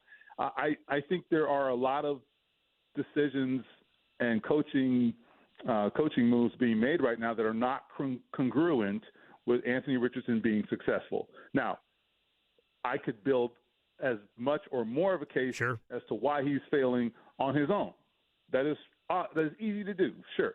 But again, we knew this was coming. Okay, we knew he would struggle. You got to do everything you can on your end to create an environment where he can succeed. That is not the environment. At least it was not on Sunday. Michael Pittman, by the way, you talk about supporting cast, awful performance, but I am starting to wonder whether maybe he does need to take a break. I mean, he's clearly not healthy. Yeah, he's not 100%. I don't know what you do there. Yeah. I don't know what you do there. I mean, he was a problem. If he becomes more of a problem than he is helpful to your offense, well, then you have a conundrum. And I'm not saying they're there yet. Right. But on Sunday, he did not help them. Well, but so here's my issue, and this is a question you have to evaluate as well. I think because he was a liability at times on Sunday. His fingerprints are all over the drops as well of receivers that let Anthony Richardson down. And again, I'm with you. I'm not saying that Anthony Richardson was robbed of a Sunday Night Football game ball-like performance because of what happened around him. But I think there's areas of, well, yes, this is the bumps in the road that you're used to. But to Michael Pittman Jr., I'm not sure that there's a wide receiver that would fill his role that does so on an improvement that's better than a 50% Michael Pittman Jr., if that makes sense. Which gets to the heart of why he's playing. Right. That's exactly right. I think I like this wide receiver group. I thought there were a few weeks there was a stretch of a few weeks where I was like, you know what? Chris Ballard was right. This group is actually killing it right now. But it has not been consistent. I thought Alec Pierce, that was his worst game of the season. And he had certainly been trending up. That was his worst game. Pittman, obviously his worst game. Josh Downs is a baller. Okay, thank God. Yeah. But no, I think A.D. Mitchell. The one he's made no measurable progress. Yeah, like the one that he drops in the end zone where he gets behind 2 defenders. Like I look, to be clear, I get you or I, or at least I couldn't. I'll speak for myself. There's no way in heck I'm making that catch. But that's a play where it's like, wow, that. All of a sudden, that's maybe a couple years ago, but Aaron Rodgers to Devontae Adams, that's incredible. Like that's a textbook star level play, and it's combined with the other short yardage drop that he has. So yeah, I'm with you. Like I'm not fully out on the Colts wide receivers, but when you take away Pittman Jr., all of a sudden, if Alec Pierce isn't being Superman down the field and Josh Downs isn't being the baller that you outline, things really start to come undone. I want to get to one last thing before I get you out of here. I'm very bullish on this. I don't know if I think that it's gamesmanship or if I think it's just damage control from the tap out moment of Anthony Richardson. I think 100% he starts on Sunday. I don't think this is legitimate. I don't think they're actually going to put Joe Flacco out there. I'm 100% confident he's out there on Sunday. Am I insane? Where would you mark it in terms of on a Tuesday right now in the game week where you would feel the chances Anthony Richardson is the starting quarterback against the Vikings on Sunday Night Football? Yeah, I will tell you, I was really shocked to hear Shane Steichen say what he said. I was honestly shocked. I know he's played poorly, and that might sound stupid to some people. I was surprised because the only thing I have heard publicly and privately, which I have a lot of private conversations as well, and those conversations have consistently been, let's be patient. This isn't going to be a microwave situation. We gotta live through it. We got to go through this. So that was the first deviation that I have heard. And so that shocked me. So I still think the stakes are so high and the realities are so real, I guess, for lack of a better word, if you choose to bench him, that I think ultimately they may come to their senses and say we can't do that yet. That's what I think. Yeah, I think we nailed, by the way, the methodology on the extension of trying to make a long meal that takes a long time to develop, and then getting upset when it's not ready in 10 minutes. Like I'm gonna grade that as a B+ without Jake's authorization to give out said grades. That it is what it is. Like you can't be upset that it's not ready. With a microwave reference, right? So like this is perfect. I mean, yeah, we've come full circle. He would be smiling all the way from Stonehenge, no doubt about it. Stephen, always a pleasure to talk to you. Anything in terms of on ESPN.com, anything new to monitor this week outside of just the regular beat for what happens with Richardson? This week. Okay. It's all Anthony Richardson all the time this week. Indeed, that is the name of the game. Well, hey, we get to lace him up and do it one more time without Jake next week. So always a pleasure to catch up with you and try to have some stress-free week on your job. But given what's going on at West 56th, I would say that's highly unlikely. Yeah, job security. I'll take it. Have a good one, Stephen. Right. That is Stephen Holder of ESPN.com. Coming to us on the Express Pro Tire and Auto guest line. We will pivot away from the Colts momentarily. When we come back, the Pacers in a bit of a funk to start the season. Is there a button they could push to unlock some more things on the offensive end? Dan Purcell joins us, former NBA front office executive, to take us through all of that. It's Query & Company on 93.5 and 107.5 The Fan.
115 last night to the Orlando Magic. Paulo Banchero, a career-high 50 points, a 50 burger, as Eddie likes to get mad at me about whenever I say that. Eddie's more partial to a 50 piece. No, that's Jake that gets mad. Well, Jake gets mad, but you also distance yourself as well. You're not on the burger train. I'm only on 50 plus. That's a burger for me. 50 plus. Pieces are 30 or 40 plus. Okay, now, but if we're playing in the realm of betting, a 50 plus bet, that would hit. So 50 is a burger. Yeah, that's what I'm good. saying. All right, okay. I just want to make sure. 50 or more. Okay. Dan Purcell joins us, one of our favorites, former front office executive, president of Scout Central. Dan, can 30 be a burger? What is the definition in your mind of, if you're labeling it as a blank burger from a point standpoint, that it has to cross that threshold to be burger worthy? Only burger I know is a bacon cheeseburger. That's the only one I know of. All right. So it's not in your vernacular then, and me and Eddie are just weird. We're just fighting over nothingness. So that's what's happening there? I think so. I think you guys are fighting over minuscule things. I can confirm, though, that it's in somewhere in media lexicon, because I've gotten hit with the classic ESPN, 60 and then a burger emoji on there. So I know I'm not totally insane, but you also distance yourself from the burger terminology. I can't fight it. Hey, last time we talked to you was around the NBA draft, when we were looking at where things would be for the Pacers. Now the season is upon us. It's here. I want to go straight into where the Pacers are 4 games in versus where maybe expectations were going to be. Man, it's tough, right? Because as you know, Pacers, I actually, if you remember, I actually predicted that the Pacers would make the Eastern Conference Finals. I don't know if you remember that. We were on the phone, and I actually predicted that with you. And I think a lot of people thought I was crazy. But there's a lot of potential there. I think the panic button doesn't need to be, like, we don't need to be on the panic pace right now, if you will. Like, see what I did there, the panic pace? Yes, indeed. Well done. I think ultimately, like, it's tough to say, because, what is it, 4 games now we're in? 4 or 5 games on each team. Like, the way that I always compartmentalize this is you have, roughly, 7 to 8 sectors of a season, right? Because there's 82 games, and you divide them up between 10 to 11 games, whatever that is per sector. So I'm not ready to push any panic button. I'm not ready to push any type of, panic button on the season, because, 1-3 is not good. There's no doubt about it. Like, this is not good. And, you're looking at lowest in the league in offense, offensive ratings great, defensive ratings not great, as we knew it was going to come in. But I think just your overall feel of the team is, like, they've been playing good teams too. Like, some of these teams are good. Like, Orlando's a good team, and Paulo Banchero is going to have a breakout season. So, like, I'm not not sitting here panicking. I think everything's going to come together. I think ultimately, I think we can sit here at the end of the season just to give some, Pacers fans, like, some excitement. I think we're going to sit here and they're the 4 or 5 seed by the end of the year. Yeah, that's kind of where I'm with it. Speaking of which, from a panic button standpoint, we do have some breaking news to get to.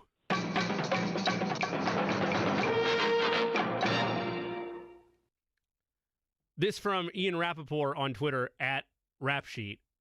QB change. The Colts are planning to start Joe Flacco this Sunday night against the Vikings. Sources say a major move as the former first-rounder Anthony Richardson heads to the bench. We will get into that in about 10 minutes from now, but a potential cataclysmic decision by the Colts midseason to take the keys to the car away from Anthony Richardson after naming him your starting quarterback. So we'll get into that as the show rolls on. But that, again, from Ian Rappaport, official, the Colts, a full about face, a full abandonment of their franchise quarterback. They're putting a Band-Aid back on, putting the spare tire back on, and Joe Flacco is under center on Sunday against the Vikings. Dan Purcell is our guest, former NBA front office executive, as well as the president of Scout Central.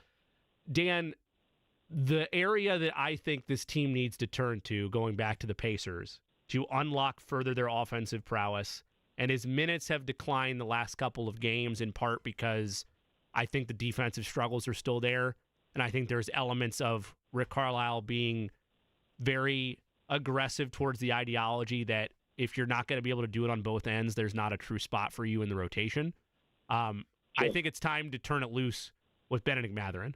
I think that whether it's Nemhard or Neesmith, whoever you want to replace in that regard, I think it's time for an increased role for him because he is, you can make the case, at worst, the fourth best offensive weapon on that roster, and I would argue creating his shot off the dribble the second best weapon that they have on that team. Your thoughts on Benedict Mathurin at this stage, year 3, and what that would do for a Pacers offense and the team as a whole if they increased his role instead of taking the minutes back?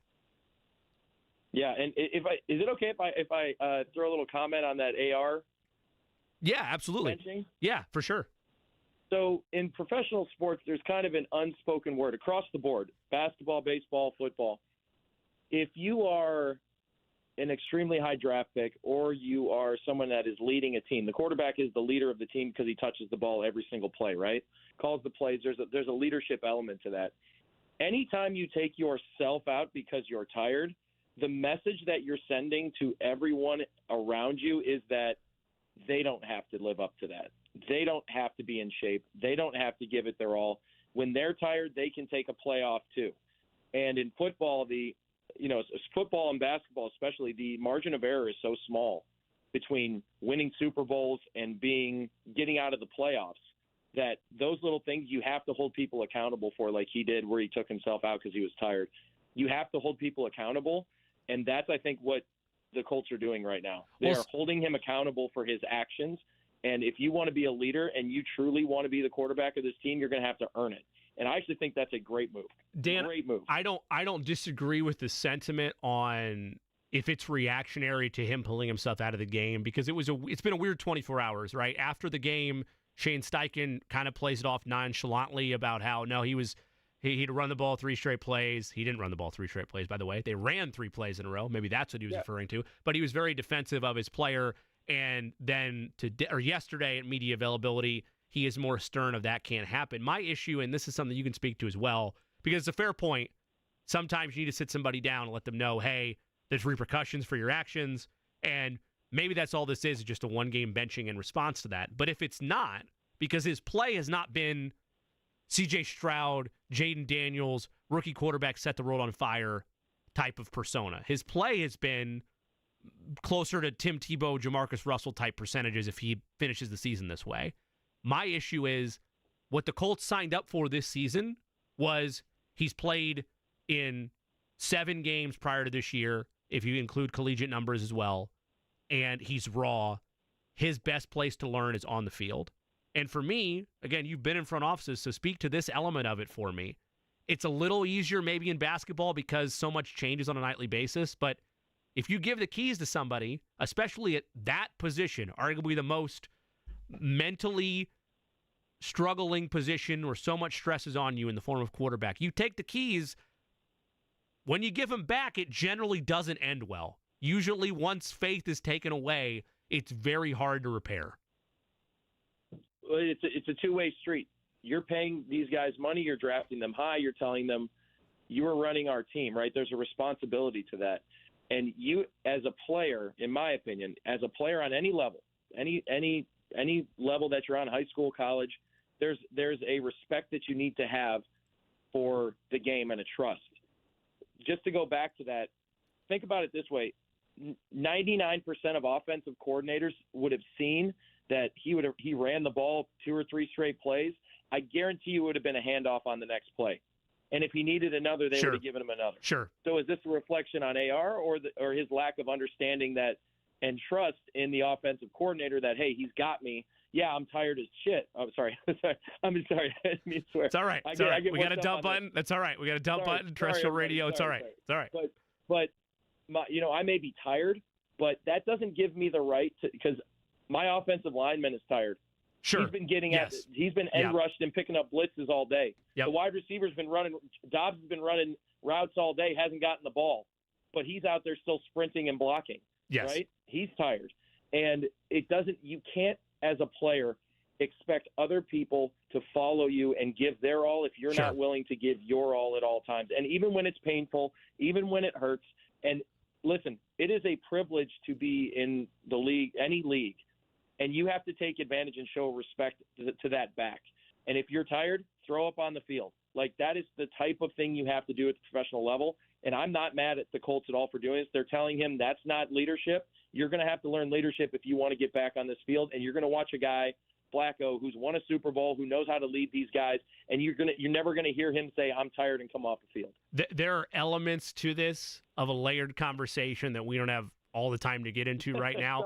No, you're totally fine. I agree with half of what you're saying. If it's a 1 or 2 game benching in response to him being tired, and that comment of tapping out, then I get it as a teaching moment. I don't think that's what it is. It could go all the way up to Jim Irsay potentially, because he's meddled in things before. I think it is a complex nature of they once again feel like they're sniffing a playoff spot, and they want to go back to the veteran quarterback they feel like potentially gives them a better chance to win games in the short term. We are up against it, so I do want to close one more NBA question for you. From a Pacers standpoint, no, you're all right. That was big news. No, it's good, that's why we love the versatility of you with the front office background to be able to, it's a big element, so I appreciate getting your perspective on that. For the Pacers, though, moving forward, I think we're in the same boat. I'm not necessarily worried about them 4 games in, but certainly if the pace of play that they had a year ago, where they're now through 3 games, it improved a little bit last night, but towards the bottom of the league from a efficiency standpoint and a scoring per game standpoint, if that goes away, which is their key identity, larger game sample size, then I'm starting to panic a bit. Yeah, I agree. Well, their net rating also from their offensive and defense is way off from last year, and I think a lot of it is it's so hard to say 4 games in. I'm not ready to hit any panic button.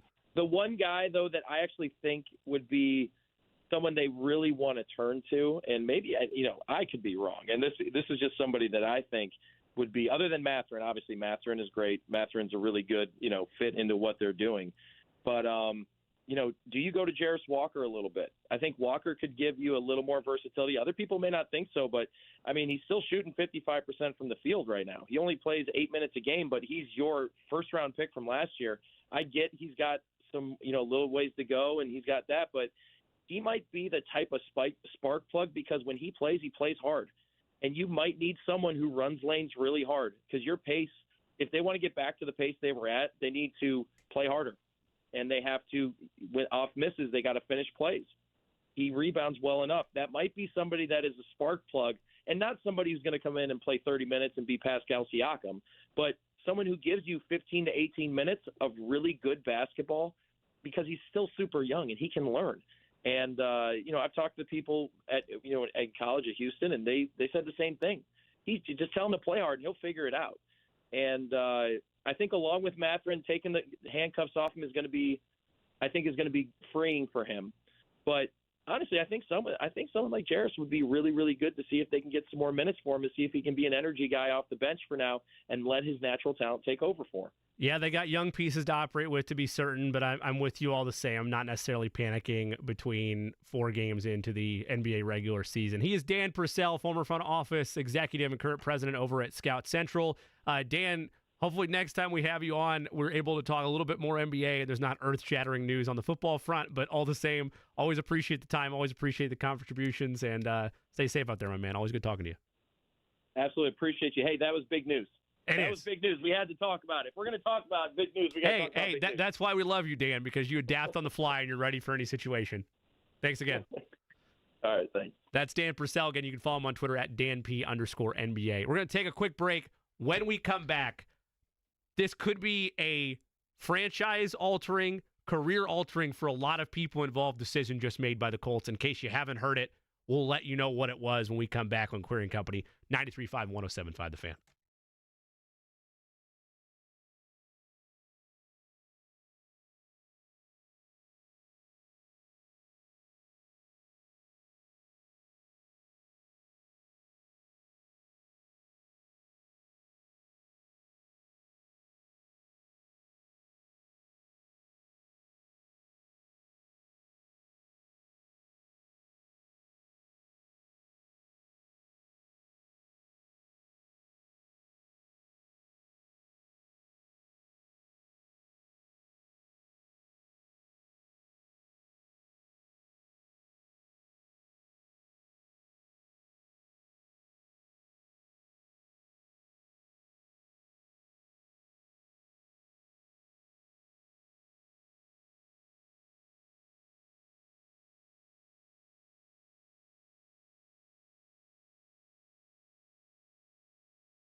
worth the sounder one more time. Let's hit the breaking news sounder, even though it's been out there for about 15 minutes.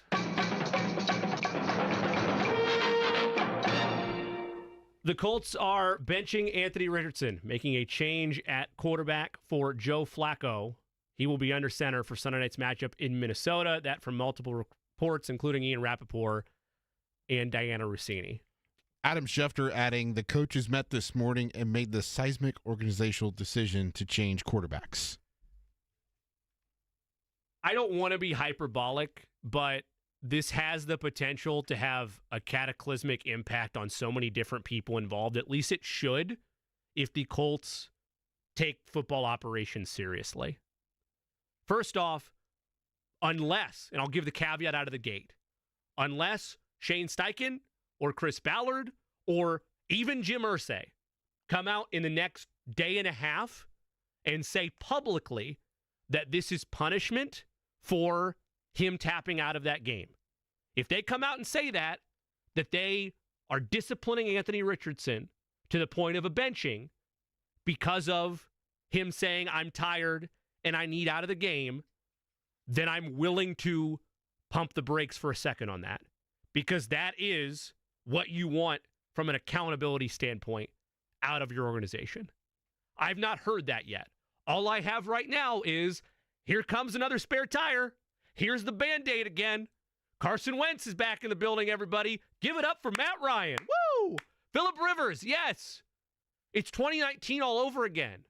For years, all the Colts have said is they want to be able to find the young quarterback, invest in them, and go ahead and build around him and give him a chance. And they haven't had the opportunity to do that, and now they do with Anthony Richardson.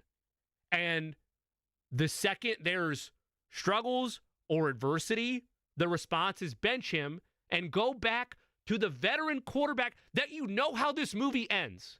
If this is not a punishment decision for Anthony Richardson, it is a punt on the 2024 season and damaging for 2025. Because you have no answers next year. Joe Flacco's not your savior. They're not competing for anything in the division, let alone the conference. So all you're doing if you put Joe Flacco out there and you say, yay, it gives you a short-term chance to win, okay, great. Let's say you make the playoffs and you lose in the first round with Joe Flacco. That's another basically year's worth of time that you don't have concrete answers on Anthony Richardson. I know John gives me a hard time on this sometimes, but it takes away draft capital for yourself to try to build yourself out of the muck you're in right now for 2025. We can fast forward to April a little bit, folks, because that is just as much on the horizon as a potential playoff berth is. But on top of that, if it's not a move that's made from a disciplinary standpoint, you risk fully damaging Anthony Richardson to the point of no return. This movie is countless throughout my lifetime, through Eddie's lifetime, and that's just about 30 years for us. That's not even that long for the average football fan. You've seen this movie too. There are not a long list of scenarios where you give the keys to your young quarterback, then you yank him, and then all of a sudden, when inevitably Joe Flacco either stumbles or the team is out of playoff contention, you give the keys back, or I'll entertain you that they make a playoff berth this year. I'll give you that. What's the story a year from now?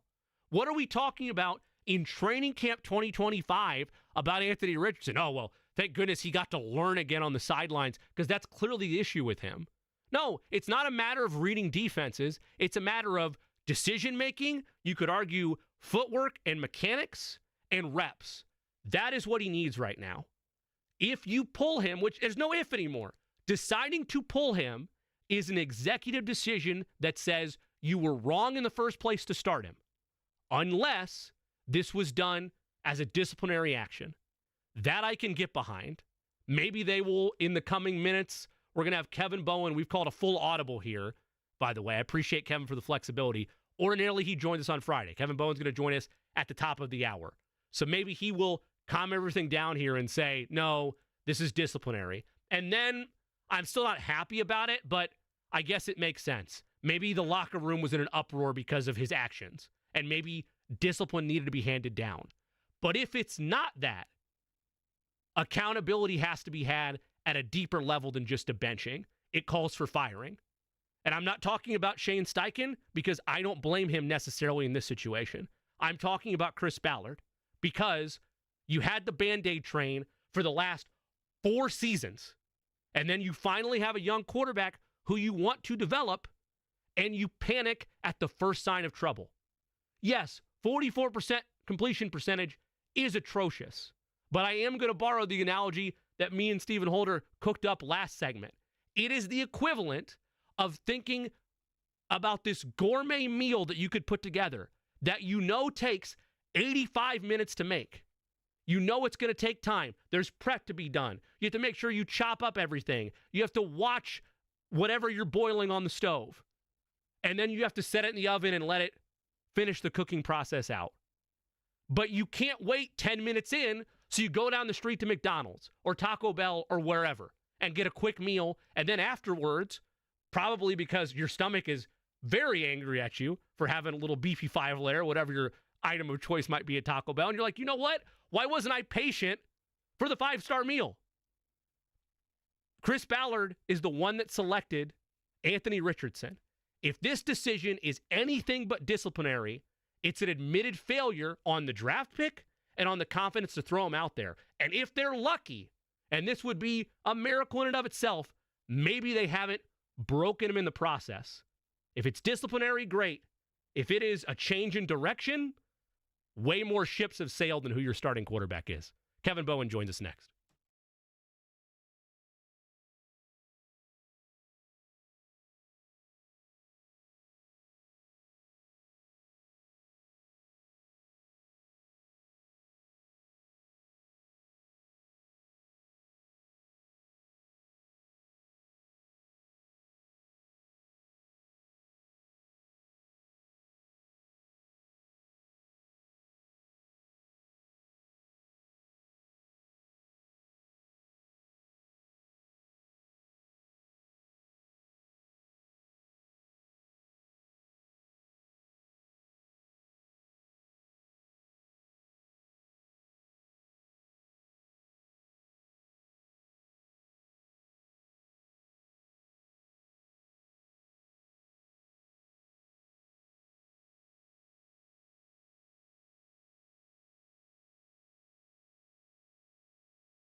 Anthony Richardson out as the Colts starting quarterback.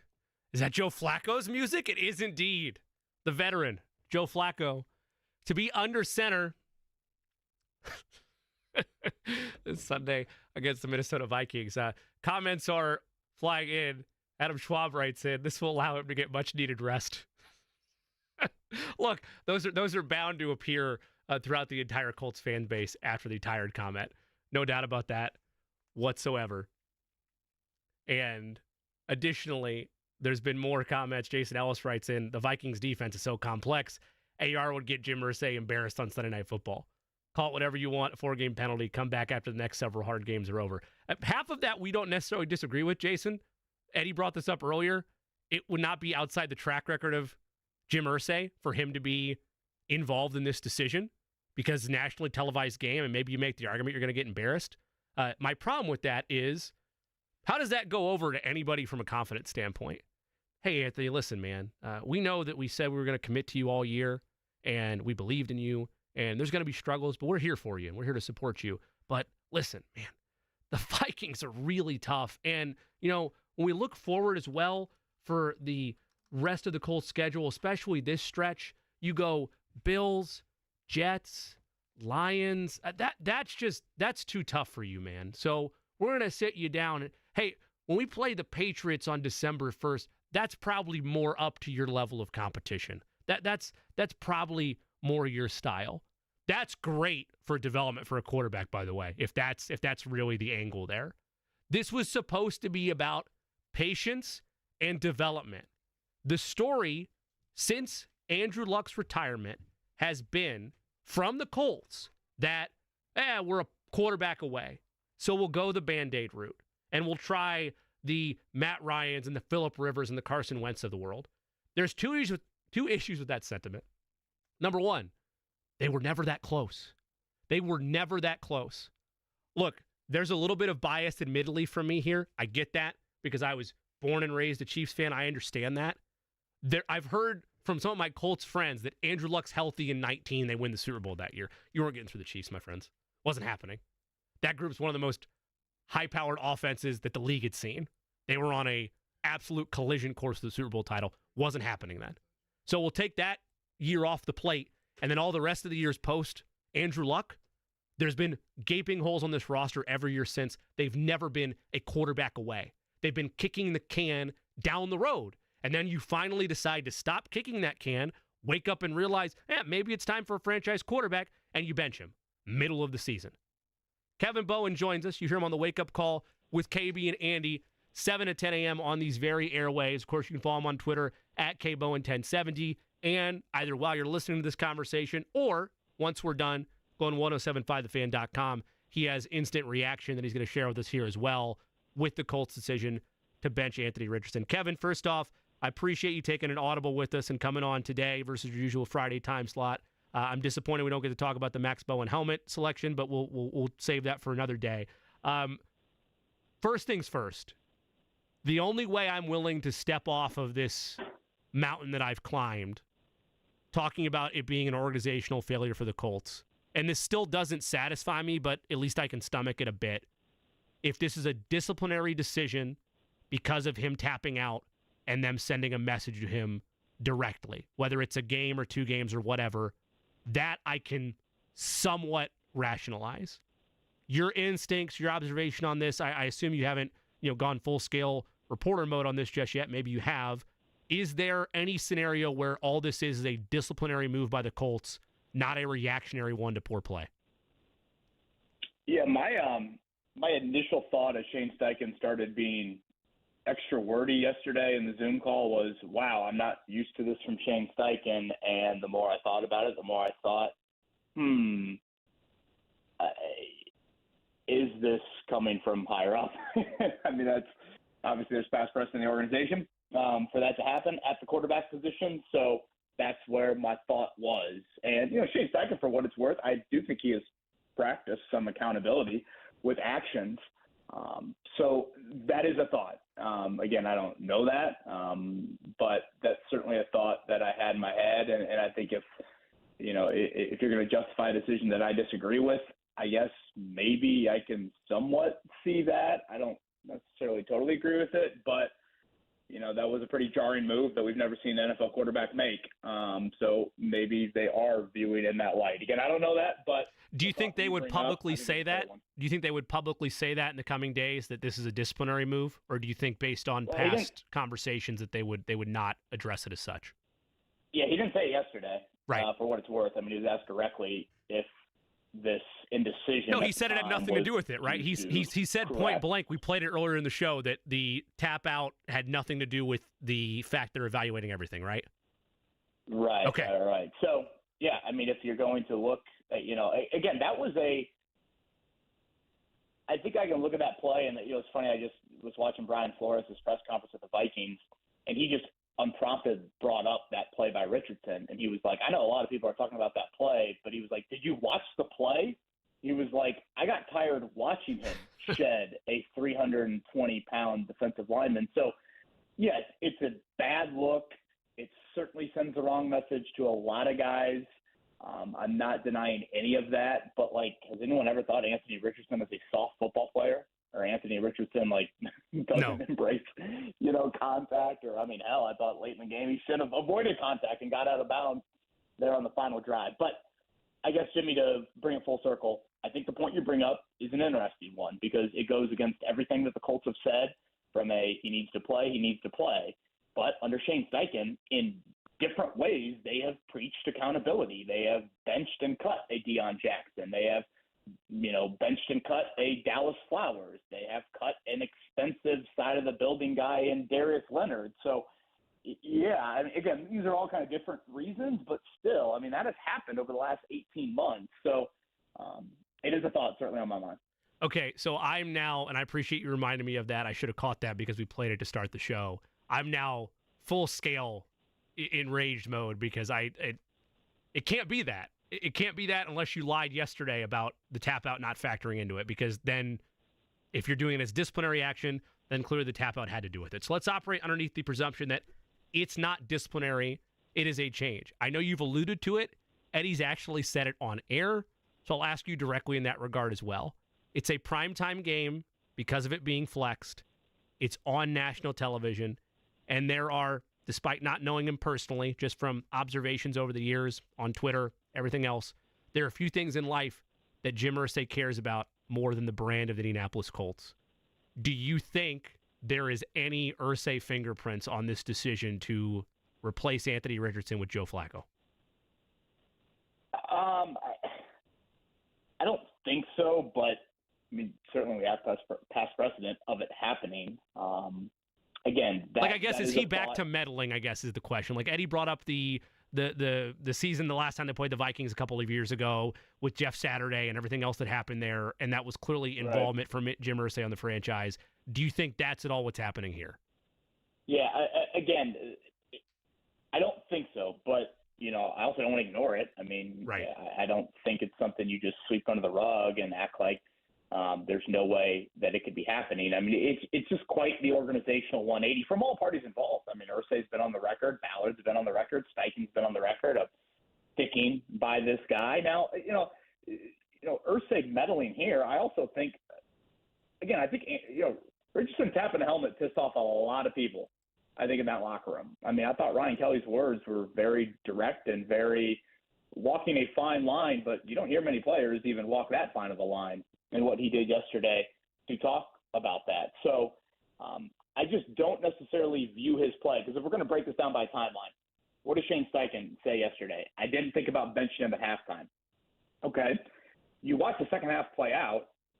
For what it's worth, he was 8 of 17 and led 2 of 5 scoring drives. And I would argue the drives that didn't score weren't really his fault. They had a big penalty, and I think the offensive line really failed them on another drive there.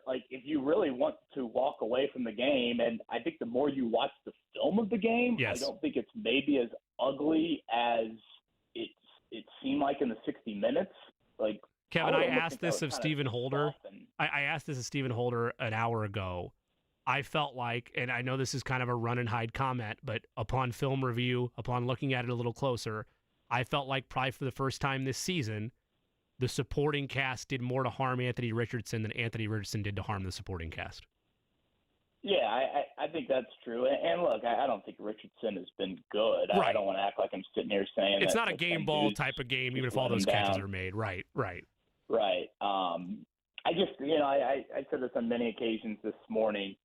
What good does Flacco starting do? I mean, we have watched this movie for 5 years. We've watched the movie with different lead actors, and now the lead actor, in my wife's opinion, is an attractive lead actor. She's a Joe Flacco fan, but it's the same song and dance, and it's going to be the same end result of we get to the off season, and 40-year-old Joe Flacco now becomes an afterthought in all likelihood. And what do you do with Anthony Richardson? Is it 10 starts for him going into next season? It's just like ripping the Band-Aid off, I think, is really, really jarring, but it's really, really important for the franchise. And I echo that, back in 2019 when Andrew Luck abruptly announces that retirement. To me, at that very moment, Chris Ballard brings in all the scouts and says, all right, quarterback is now front and center, guys. It is on the table. And ironically enough, that next draft produced 5 quarterbacks that have all signed second contracts, and the Colts elected not to do that. And they've opted to go Band-Aid after Band-Aid after Band-Aid after Band-Aid after Band-Aid. And now here you are stuck in NFL purgatory in the worst playoff drought your franchise has been in 30 years, divisional drought, playoff win drought, however you slice it. And this is where the franchise is at now, almost in a way back to square one. And I know a lot of people can sit there and say, hey, maybe it's only a 1-week benching or whatever you want to say here. He could still, be back in the lineup. NFL precedent would indicate yes, no one comes back from this. We asked Joel Erickson this morning when he was on with us, what is precedent? He threw out 2 names. One was Alex Smith and the other was Rex Grossman.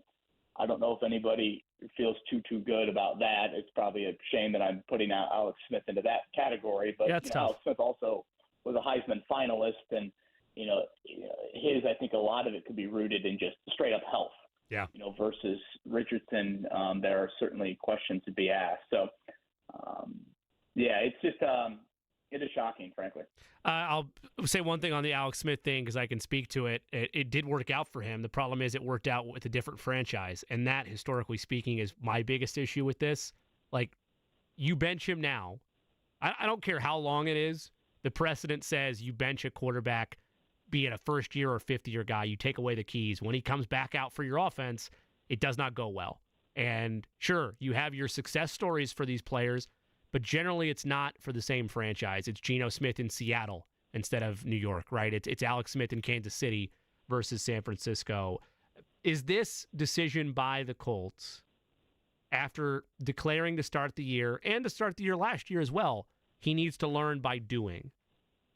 Is this benching a public declaration that they were wrong or they feel like they rushed him giving the keys? If that makes sense. Like, are they saying that he needs to learn more rather than learn by doing? I mean, he learned for 85% of last season. So no, that's my point. Like, to be clear, I'm not in that camp. My camp is he's already learned enough on the sideline. He should be out there. I don't like this movie is one that, while maybe it's not a Colts movie we've come to see as often as the Band-Aid quarterbacks, it's a movie we've seen enough in the NFL to know, statistically speaking, this doesn't end well for anybody. And it certainly doesn't end with him riding off in the sunset in a Colts uniform. Yeah, and I guess that's why I kind of go back to, what you asked to lead off of, is there an element of the tapping out accountability? Because I do think that is at least a fair statement to bring up, as much as I might, again, not totally see the light at the end of the tunnel with that. If it is an organization under Shane Steichen that I think unquestionably has acted on accountability. I brought up those 3 names, Deion Jackson, Darius Leonard, Dallas Flowers, for, different reasons. They have gotten rid of those guys for poor play. In Richardson's case, there's an element certainly of poor play, but, there's also an element of him doing something we've really never seen a quarterback do. And I think that would largely piss off the owner, and I think it pissed off a lot of guys within that locker room. So did you feel the need to do something there? Because I don't know. I'm just not under this belief that Joe Flacco saves the season and, we're having a parade on Georgia Street here in, 3.5 months. That's just not do where they do parades for playoff berths? Is that a thing now? Like, is that what you're alluding to there? Because we're certainly not alluding to the idea that there's some type of trophy involved in said parade. No, and like, I feel bad because like there's no way to like say this without like ripping Flacco, because he should be highly commended for what he has done here late in his career. I mean, it's very impressive. He's also 8-16 as a starter in his last 24 starts. He walked into the situation in Cleveland last year with a 7-4 football team and the number 1 ranked defense in all of the NFL. He's not walking into a 7-4 football team with the number 1 ranked defense in the NFL this season. And if you really want to parse out records, it's like Richardson is 5-5 as a starter. I mean, it's not like he's been 0-10 and been run off the field. I mean, it's 5-5. All the games are one possession outside of his first ever NFL start, which was a game late, and he threw a late pick. Like, I don't know. I just don't think it's been this grand dumpster fire where after 10 starts you just fail.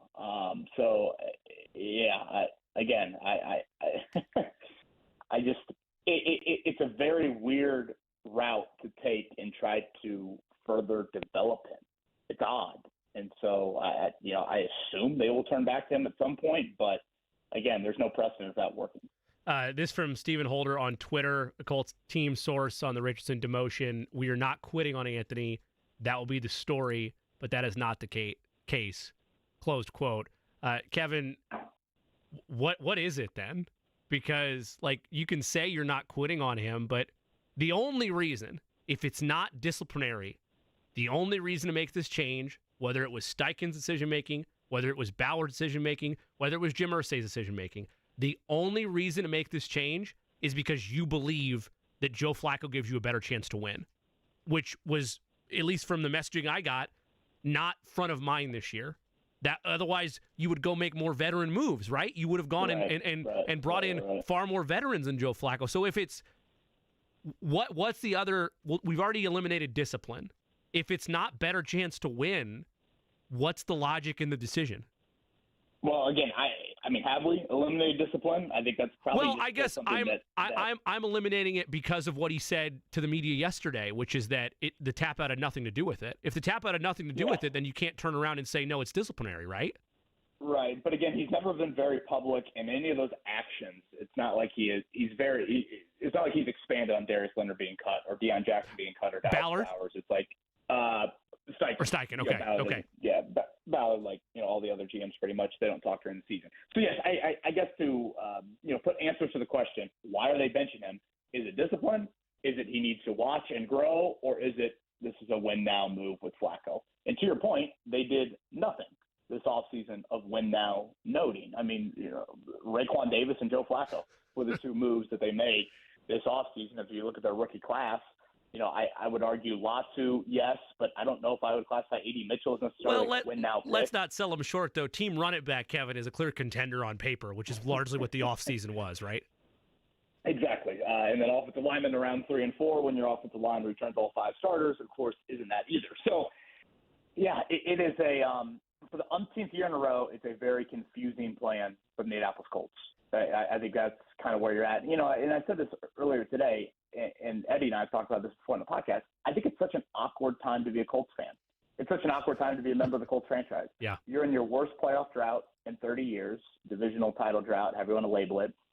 You have drafted the greenest quarterback of all time when, I mean, we're not used to watching any young quarterback not named Manning or Luck. Like, the Colts have never had in the last 30 years, it's not like here's the second-round pick at quarterback that they're going to throw into the fold, or here's the 18th overall quarterback. No, and this is the first time that we're watching doing something that, virtually every other NFL franchise has done. And again, they're doing it with the greenest QB, certainly in round 1. And that is what is so just difficult to watch and difficult for the franchise to operate, because Ballard's resume is not good from a win-loss standpoint at all. So, like, again, how does he react to it? He seemingly has gotten so many lives to be able to resurrect it. And, how does he, view their position here? So I just – when he has sat so much of last season, I don't get – and I guess I'll throw this in there too. I think there's a misconception, like, what an NFL practice looks like. the backup quarterback is not going to get any meaningful reps on Wednesday, Thursday, or Friday. First off, NFL teams, I'd argue, practice far less than people think, especially as the season moves along. Like, we're about to get into, like, some of these dialed-back Wednesdays. So Anthony Richardson is not going to be humming the ball 50 times in practice and getting a bunch of great, valuable reps here. No. This is going to be Joe Flacco's reps, and Richardson's going to sit, and then, we'll see how long it happens, and we'll get to next September, and we'll have the same age-old questions. And I guess one more point, and I apologize for rambling so much. These thoughts are just kind of popping in my head. No, it's all right. I'd argue playing Richardson gets you to the answer faster. And that is also an important part of a franchise when you make these decisions. The quicker that you play these guys, the more that you get the answer that is clear and important for your franchise to decide what the next direction is. And by that, I mean this. And, this sounds kind of weird with next week's election coming, but, I feel like I'm speaking to both sides of the aisle. If you say Richardson stinks, then play him, because if he's bad, you'll get a higher draft. Right. If you think Richardson has hope, then you play him and you let him get these growing pains. So the next time, because you're in purgatory otherwise. You were in purgatory otherwise with Joe Flacco. Right. That is the reality of it. I know some people hate draft pick talk, but you're not winning anything of substance this year. You trot Flacco out there. All you're doing is keeping yourself in this vat of suck that you've been in for the last 5 years. NFL purgatory is NFL hell. I mean, that's exactly what it is, and the Colts have been stuck in that. So, again, play him. If you think he's terrific, all right, what do you do? Now you're one step closer to drafting Deion Sanders' kid or Jalen Milroe or whoever. And if you think he's good, well then, he's going to play the most blitzing, highest pressure defense in the entire NFL Sunday night, and it's his first NFL primetime game, and what a great opportunity to learn and all of that. I couldn't disagree more with it. Kevin, if the primary reasoning here is that Anthony lost a lot of respect from the locker room and the veteran players, what does he have to do to gain that respect back in order for them to even consider possibly playing him again the rest of the season, or at all this season, I should say? Yeah, that's a really, really good question. But my short answer is I don't know. I mean, how many times can you be apologetic and maybe it just takes an outright benching of sorts. That is the message that's sent there. And I also want to make sure, I don't go too overboard on the one play. I mean, it was a bad look. But, again, I thought Ryan Kelly's comments, I don't know if you guys have played that audio today, I thought they were really spot on of, we were pissed. It was a bad look. But we also know that's not him.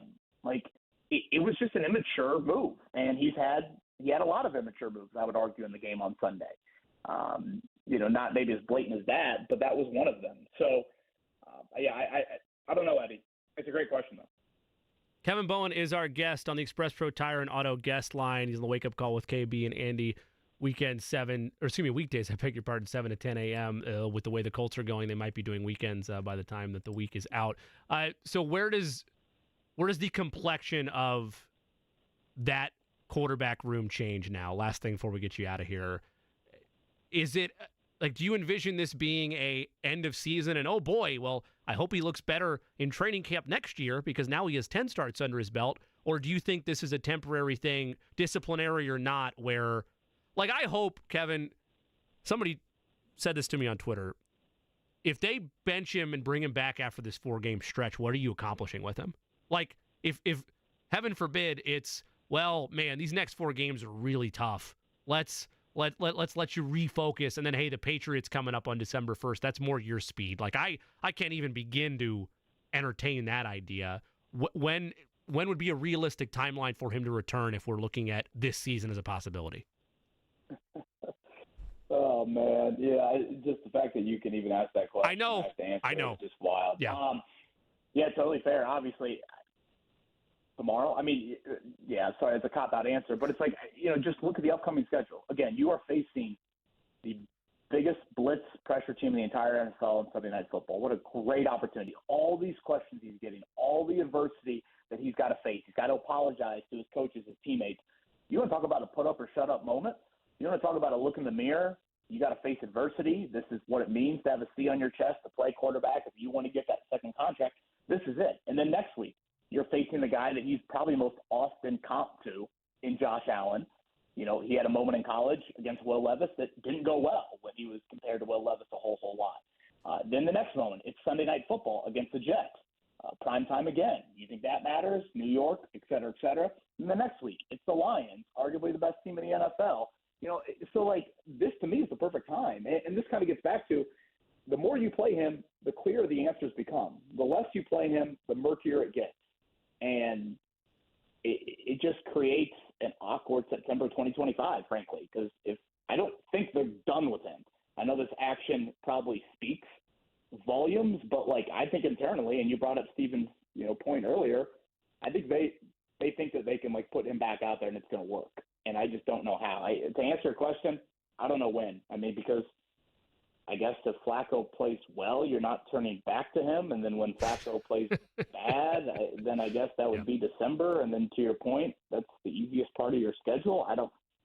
And the confidence is likely shot, and everything else is down the drain. It doesn't work, man. It doesn't. Like this, there's very rare circumstances where benching your franchise or your hopeful franchise quarterback this young, taking the keys away from him, disciplinary or not, the success rate of coming back and doing well in that same uniform is minimal at best. Kevin, I appreciate you making the time for us, especially on short notice. And ordinarily I would say have a good weekend, so I'll say have a great rest of the week. Oh, by the way, just to throw one more hand grenade out there for you, the trade deadline's in a week. So I'll just leave that where it is. Thanks so much for the time, Kev.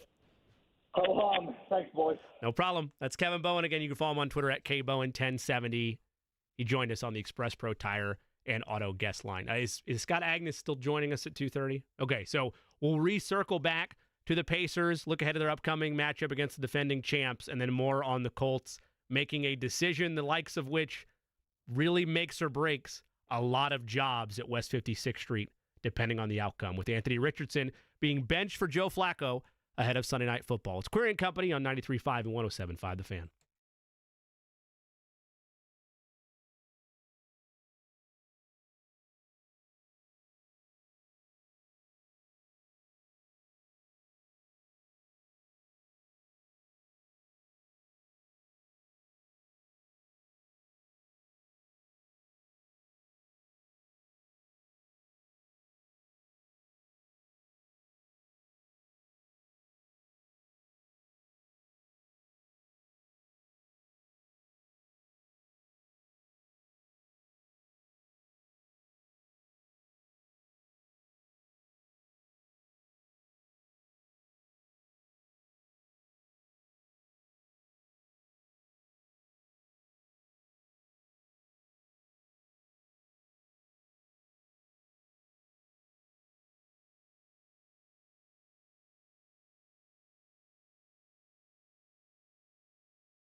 The news of the week, Colts quarterback Anthony Richardson benched for Joe Flacco ahead of Sunday Night Football against the Minnesota Vikings.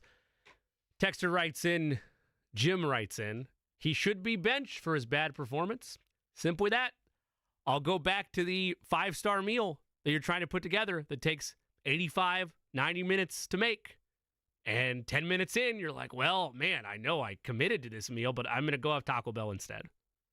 It's basically what you're doing here with Joe Flacco. It's a lack of patience. And quite frankly, it's a lack of discipline as a franchise to take the approach of, well, he needs to play. He needs reps. But now all of a sudden, he needs to take a step back, regroup, and learn. This doesn't end well, folks. There's very rare instances of such a shift in confidence for a player, and then he comes back in that same uniform and does well. We'll get more into that to close the show. But the Pacers have been in action as well. We mentioned it during the opening segment.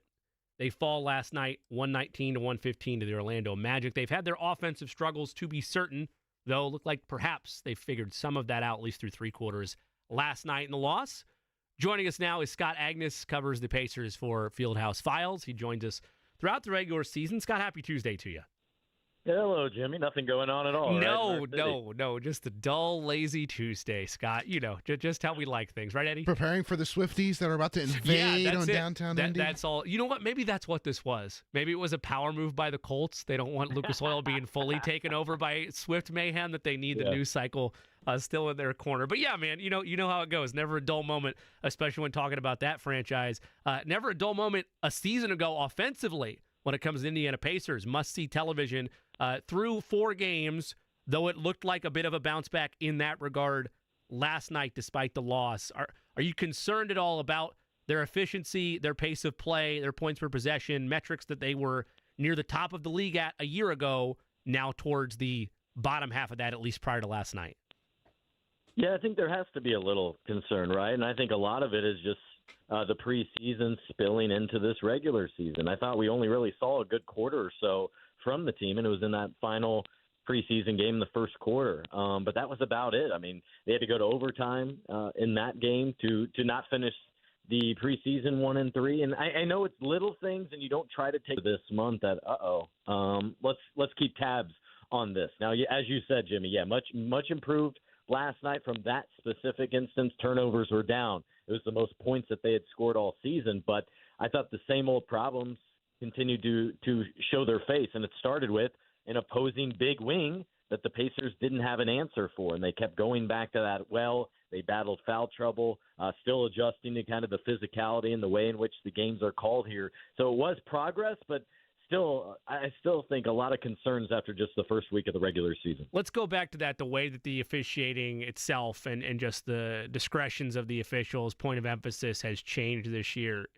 Has a lot of that, in your mind, been prevalent or impacted the way that the Pacers themselves want to execute? I think it's a combo there. I think it has directly impacted the style and comfort that they are able to play. And we saw this change, especially midway through the season last year, where the officiating shifted and how things are called, because quite honestly, the scoring got too high. Like, you were having games where it was, Pacers 155, Atlanta Hawks 150. And so that was the big swing I think we saw in January and February leading into the All-Star break here in Indianapolis. And so I think first and foremost, it's from within, and it starts on the defensive side where they have just not been crisp just yet. 23rd in defensive rating here, rebounding as bad as it has been recently, and that has been an issue for this franchise the last decade or so, ever since I've been on the beat, in fact. And that's partly personnel, and it's partly schematics, and all these long rebounds. Scott, we still got you? What's that? We lost you there for a second. You're back now. Go ahead. I was going to say, in terms of, you did see some more rebounds for Tyrese. I thought Siakam and Isaiah Jackson did a better job rebounding, but the team has to improve on that front. And the physicality is something they have to adapt to on both ends, right? Because they dealt with several guys in foul trouble, with Nesmith fouling out and Miles Turner getting calls, Isaiah Jackson as well. So those are the teaching points, I think, for the team in their walkthrough tomorrow and going into practice the rest of the week.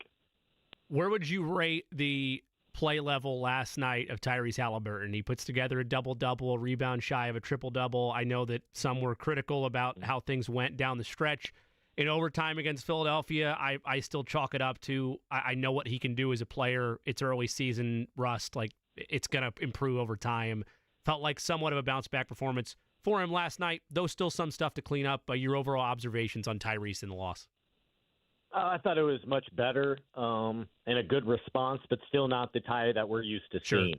I do wonder still. I mean, we haven't, I don't think, seen him at 100% since his injury last January. And then there's been several different things since then, a re-injury, and then with Team USA as well. And so leading into tomorrow's game, it's against the Celtics, the team that he got injured against, a team that he was unable to finish the series against in the Eastern Conference Finals, and the Pacers were obviously swept. So he's someone I'm keeping a closer eye on. He still hasn't looked completely comfortable, both with his shot or in some of his movements at times. But, yes, he did get close to that triple-double, but only 2 shot attempts in the fourth quarter. I was a little bit surprised by, as they more leaned on Siakam. And I will say, in these 4 games and 3 losses, some of it is purely just shots missed. Like, there was a game a couple ago where 3 for 30 from three-point range. The team is obviously better than this. And last night, I think they went a 4-minute stretch where they missed 7 of their last 8 shots. That you're not as worried about. But Ty is still not looked completely like himself. I mean, he's missing short, or he's airballing threes, and passes are a little bit too dangerous and get intercepted. That's what he's got to clean up, I think. Scott Agnes is our guest of Fieldhouse Files, covers the Pacers over there. He joined us on the Express Pro Tire and Auto guest line. Scott, I feel like that for Benedict Matherin's development, especially, he's arguably the 4th best scorer on this team. And when you talk about creating off the dribble, I'd say he's the 2nd best next to Tyrese Halliburton. I think he needs more minutes, not less. When you look at where the rotations are right now, what the Pacers want to be from an identity standpoint, how does he get those? Is it that he still needs to improve on that defensive end that Rick Carlisle covered so much? Or is it that, is there anything to the argument of their defense still has not been good even with a minutes restriction from him? It's been a struggle bus for them for the better part of the last year. If your offense is going to start to dip, you might as well utilize your second best offensive weapon more. A lot of similarities there with the Colts, right? Like, is it about right now? Yeah. Or is it about the future? Is it about accepting some faults because you might have a big gain, right? And so I would agree. The fact that we've seen Matherin's minutes go down over the last 4 games, a little bit concerning, right? Like, he needs to have a regular role out there. It's nothing, injury related or anything like that. I think Rick Carlisle has been clear about his stance over the last 2+ years that Ben's been here. It's that we don't care about scoring. It's not about numbers with him. It's, is he doing what we are telling him? Is he going over screens and getting a handout? Is he following through on defensive assignments and doing those little things? And those have not been up to the standards that the Pacers are trying to hold him accountable to. Now, with that said, you also have to realize and recognize maybe you do need to play through more mistakes. Maybe you do need to have him play more regularly to be able to elevate his standard out there. We don't know exactly, right, what the coaches are telling him beyond those basics. But at the same time, I don't see this team as a contending roster right now. As I kept saying, I think they need a player to elevate themselves or to go make a roster move that simplifies what they're doing.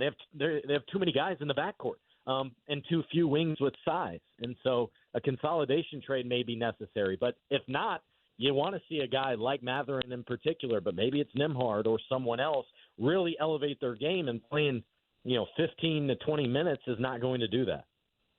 Scott, appreciate you making the time for us. Enjoy the weekly conversations. I know Boston's up next for them. That'll be a tough one against the defending champs, but always appreciate the insight. Of course, you can find that work on fieldhousefiles.com. All right, great. Thanks, Jimmy. Thank you so much. That's Scott Agnes of Fieldhouse Files on the Express Pro Tire and Auto guest line. In case you somehow missed the news. Where have you been? Thank you, Eddie. Literally. I've been waiting for one of those today. You have to be underneath a rock. Yeah, if you would either taken a nap or fully underneath a rock. Potential cataclysmic change made by the Colts. We'll dive into what that was and the ramifications of it moving forward when we come back. Plus, the plays of the day brought to you by Greenfield Signs on Queer & Company, 93.5, 107.5 The Fan.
Today's plays of the day brought to you by the fine folks at Greenfield Signs and Lighting. Greenfield Signs, a professional, comprehensive sign company with 2 locations in central Indiana. They'll take your signage ideas and take hold of the project from design all the way to delivery. Family-owned and managed business for more than 4 generations. You don't often get a second chance to make a first impression. Make the most out of your first opportunity with your customer base with the fine folks at Greenfield Signs and Lighting. For more information, go to greenfieldsigns.com. Today's plays of the day, a mix of baseball as well as the NBA. First, we'll start with Game 4 of the World Series between the Los Angeles Dodgers and the New York Yankees. Look, I'm wearing the jersey because I'm loyal to my team and I go down with the ship, but the Yankees have done nothing to inspire me whatsoever offensively. The Dodgers look like a team of dominance and destiny. I'm going to take the Dodgers to win the money line and complete a sweep tonight in the Boogie Down Bronx. In that same vein, give me Freddie Freeman to go yard. That's at plus 650, which admittedly is high juice, but he's going on like That's good value. 6 or 7 straight World Series game streak with hitting home runs. It's been insane. And short porch over in right field, I think will come a call-in for Freddie Freeman tonight as the Dodgers sweep the Yankees. In the NBA, or in the association, as Eddie Garrison prefers, I will take Nikola Jokic of the Denver Nuggets over 28.5 total points. Denver's on the road tonight against the Nets. I'll also take Anthony Edwards of the Minnesota Timberwolves over 27.5 total points. They host the Dallas Mavericks. Eddie, any plays from you? No plays. No plays for me today. No play from Eddie Garrison. Sitting it out. Don't like the short list on the association tonight in the NBA? Actually, hold on. All right. Hold on. Quick change, no music. Hold on. For Eddie I Garrison. know. It's all right. I got to make sure people just hear my voice. It's important. Because I am a very important person. Indeed, yeah. Keontae George for Utah has been a very high volume shooter so far, shooting below, I think it's below 25%, maybe 30% for sure, inside the arc. No real shot blocker there in Sacramento. I'll take him over 15.5 points tonight against the Kings. Those are your plays of the day. In case you are just joining us for some reason. Where have you been?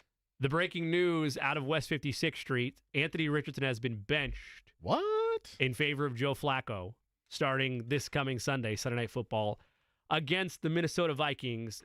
There's a lot of issues with the move, and I've already removed from the table, because we talked about this at the start of the show, the idea this is a disciplinary move by Shane Steichen, because he said point blank yesterday to the media that the tapping out by Anthony Richardson, him pulling himself out of the game because he was too tired, was not factored into the idea of them reevaluating the quarterback position. You think he would say it was? Look, maybe he wouldn't have. I'm an honest man, Eddie, so I'm operating underneath the idea of honesty. Maybe he wouldn't have. Maybe that's naive of me. But because he also said he's their starting quarterback. Look, he did. He also said today, though, when he said that, he said, as of right now, he's our starting quarterback, or he's our starting quarterback today, however he phrased it. Either way, the decision makes no sense, both short-term and long-term for the Colts. Benching Anthony Richardson for non-disciplinary purposes, which is how I'm choosing to view this. This is, he's struggling. This is, they're about to be on primetime national television, and if he struggles, it looks bad on the product and the brand of the Indianapolis Colts. And they think Joe Flacco in the short term gives it the better chance to win. Maybe marginally he does. I don't know if it's the aspect of him giving them the better chance to win, than more so if Kevin is right, Kevin Bowen, during our conversation, you can download it anywhere you get our podcast, or you can just go to 1075thefan.com and go to the Pod Center.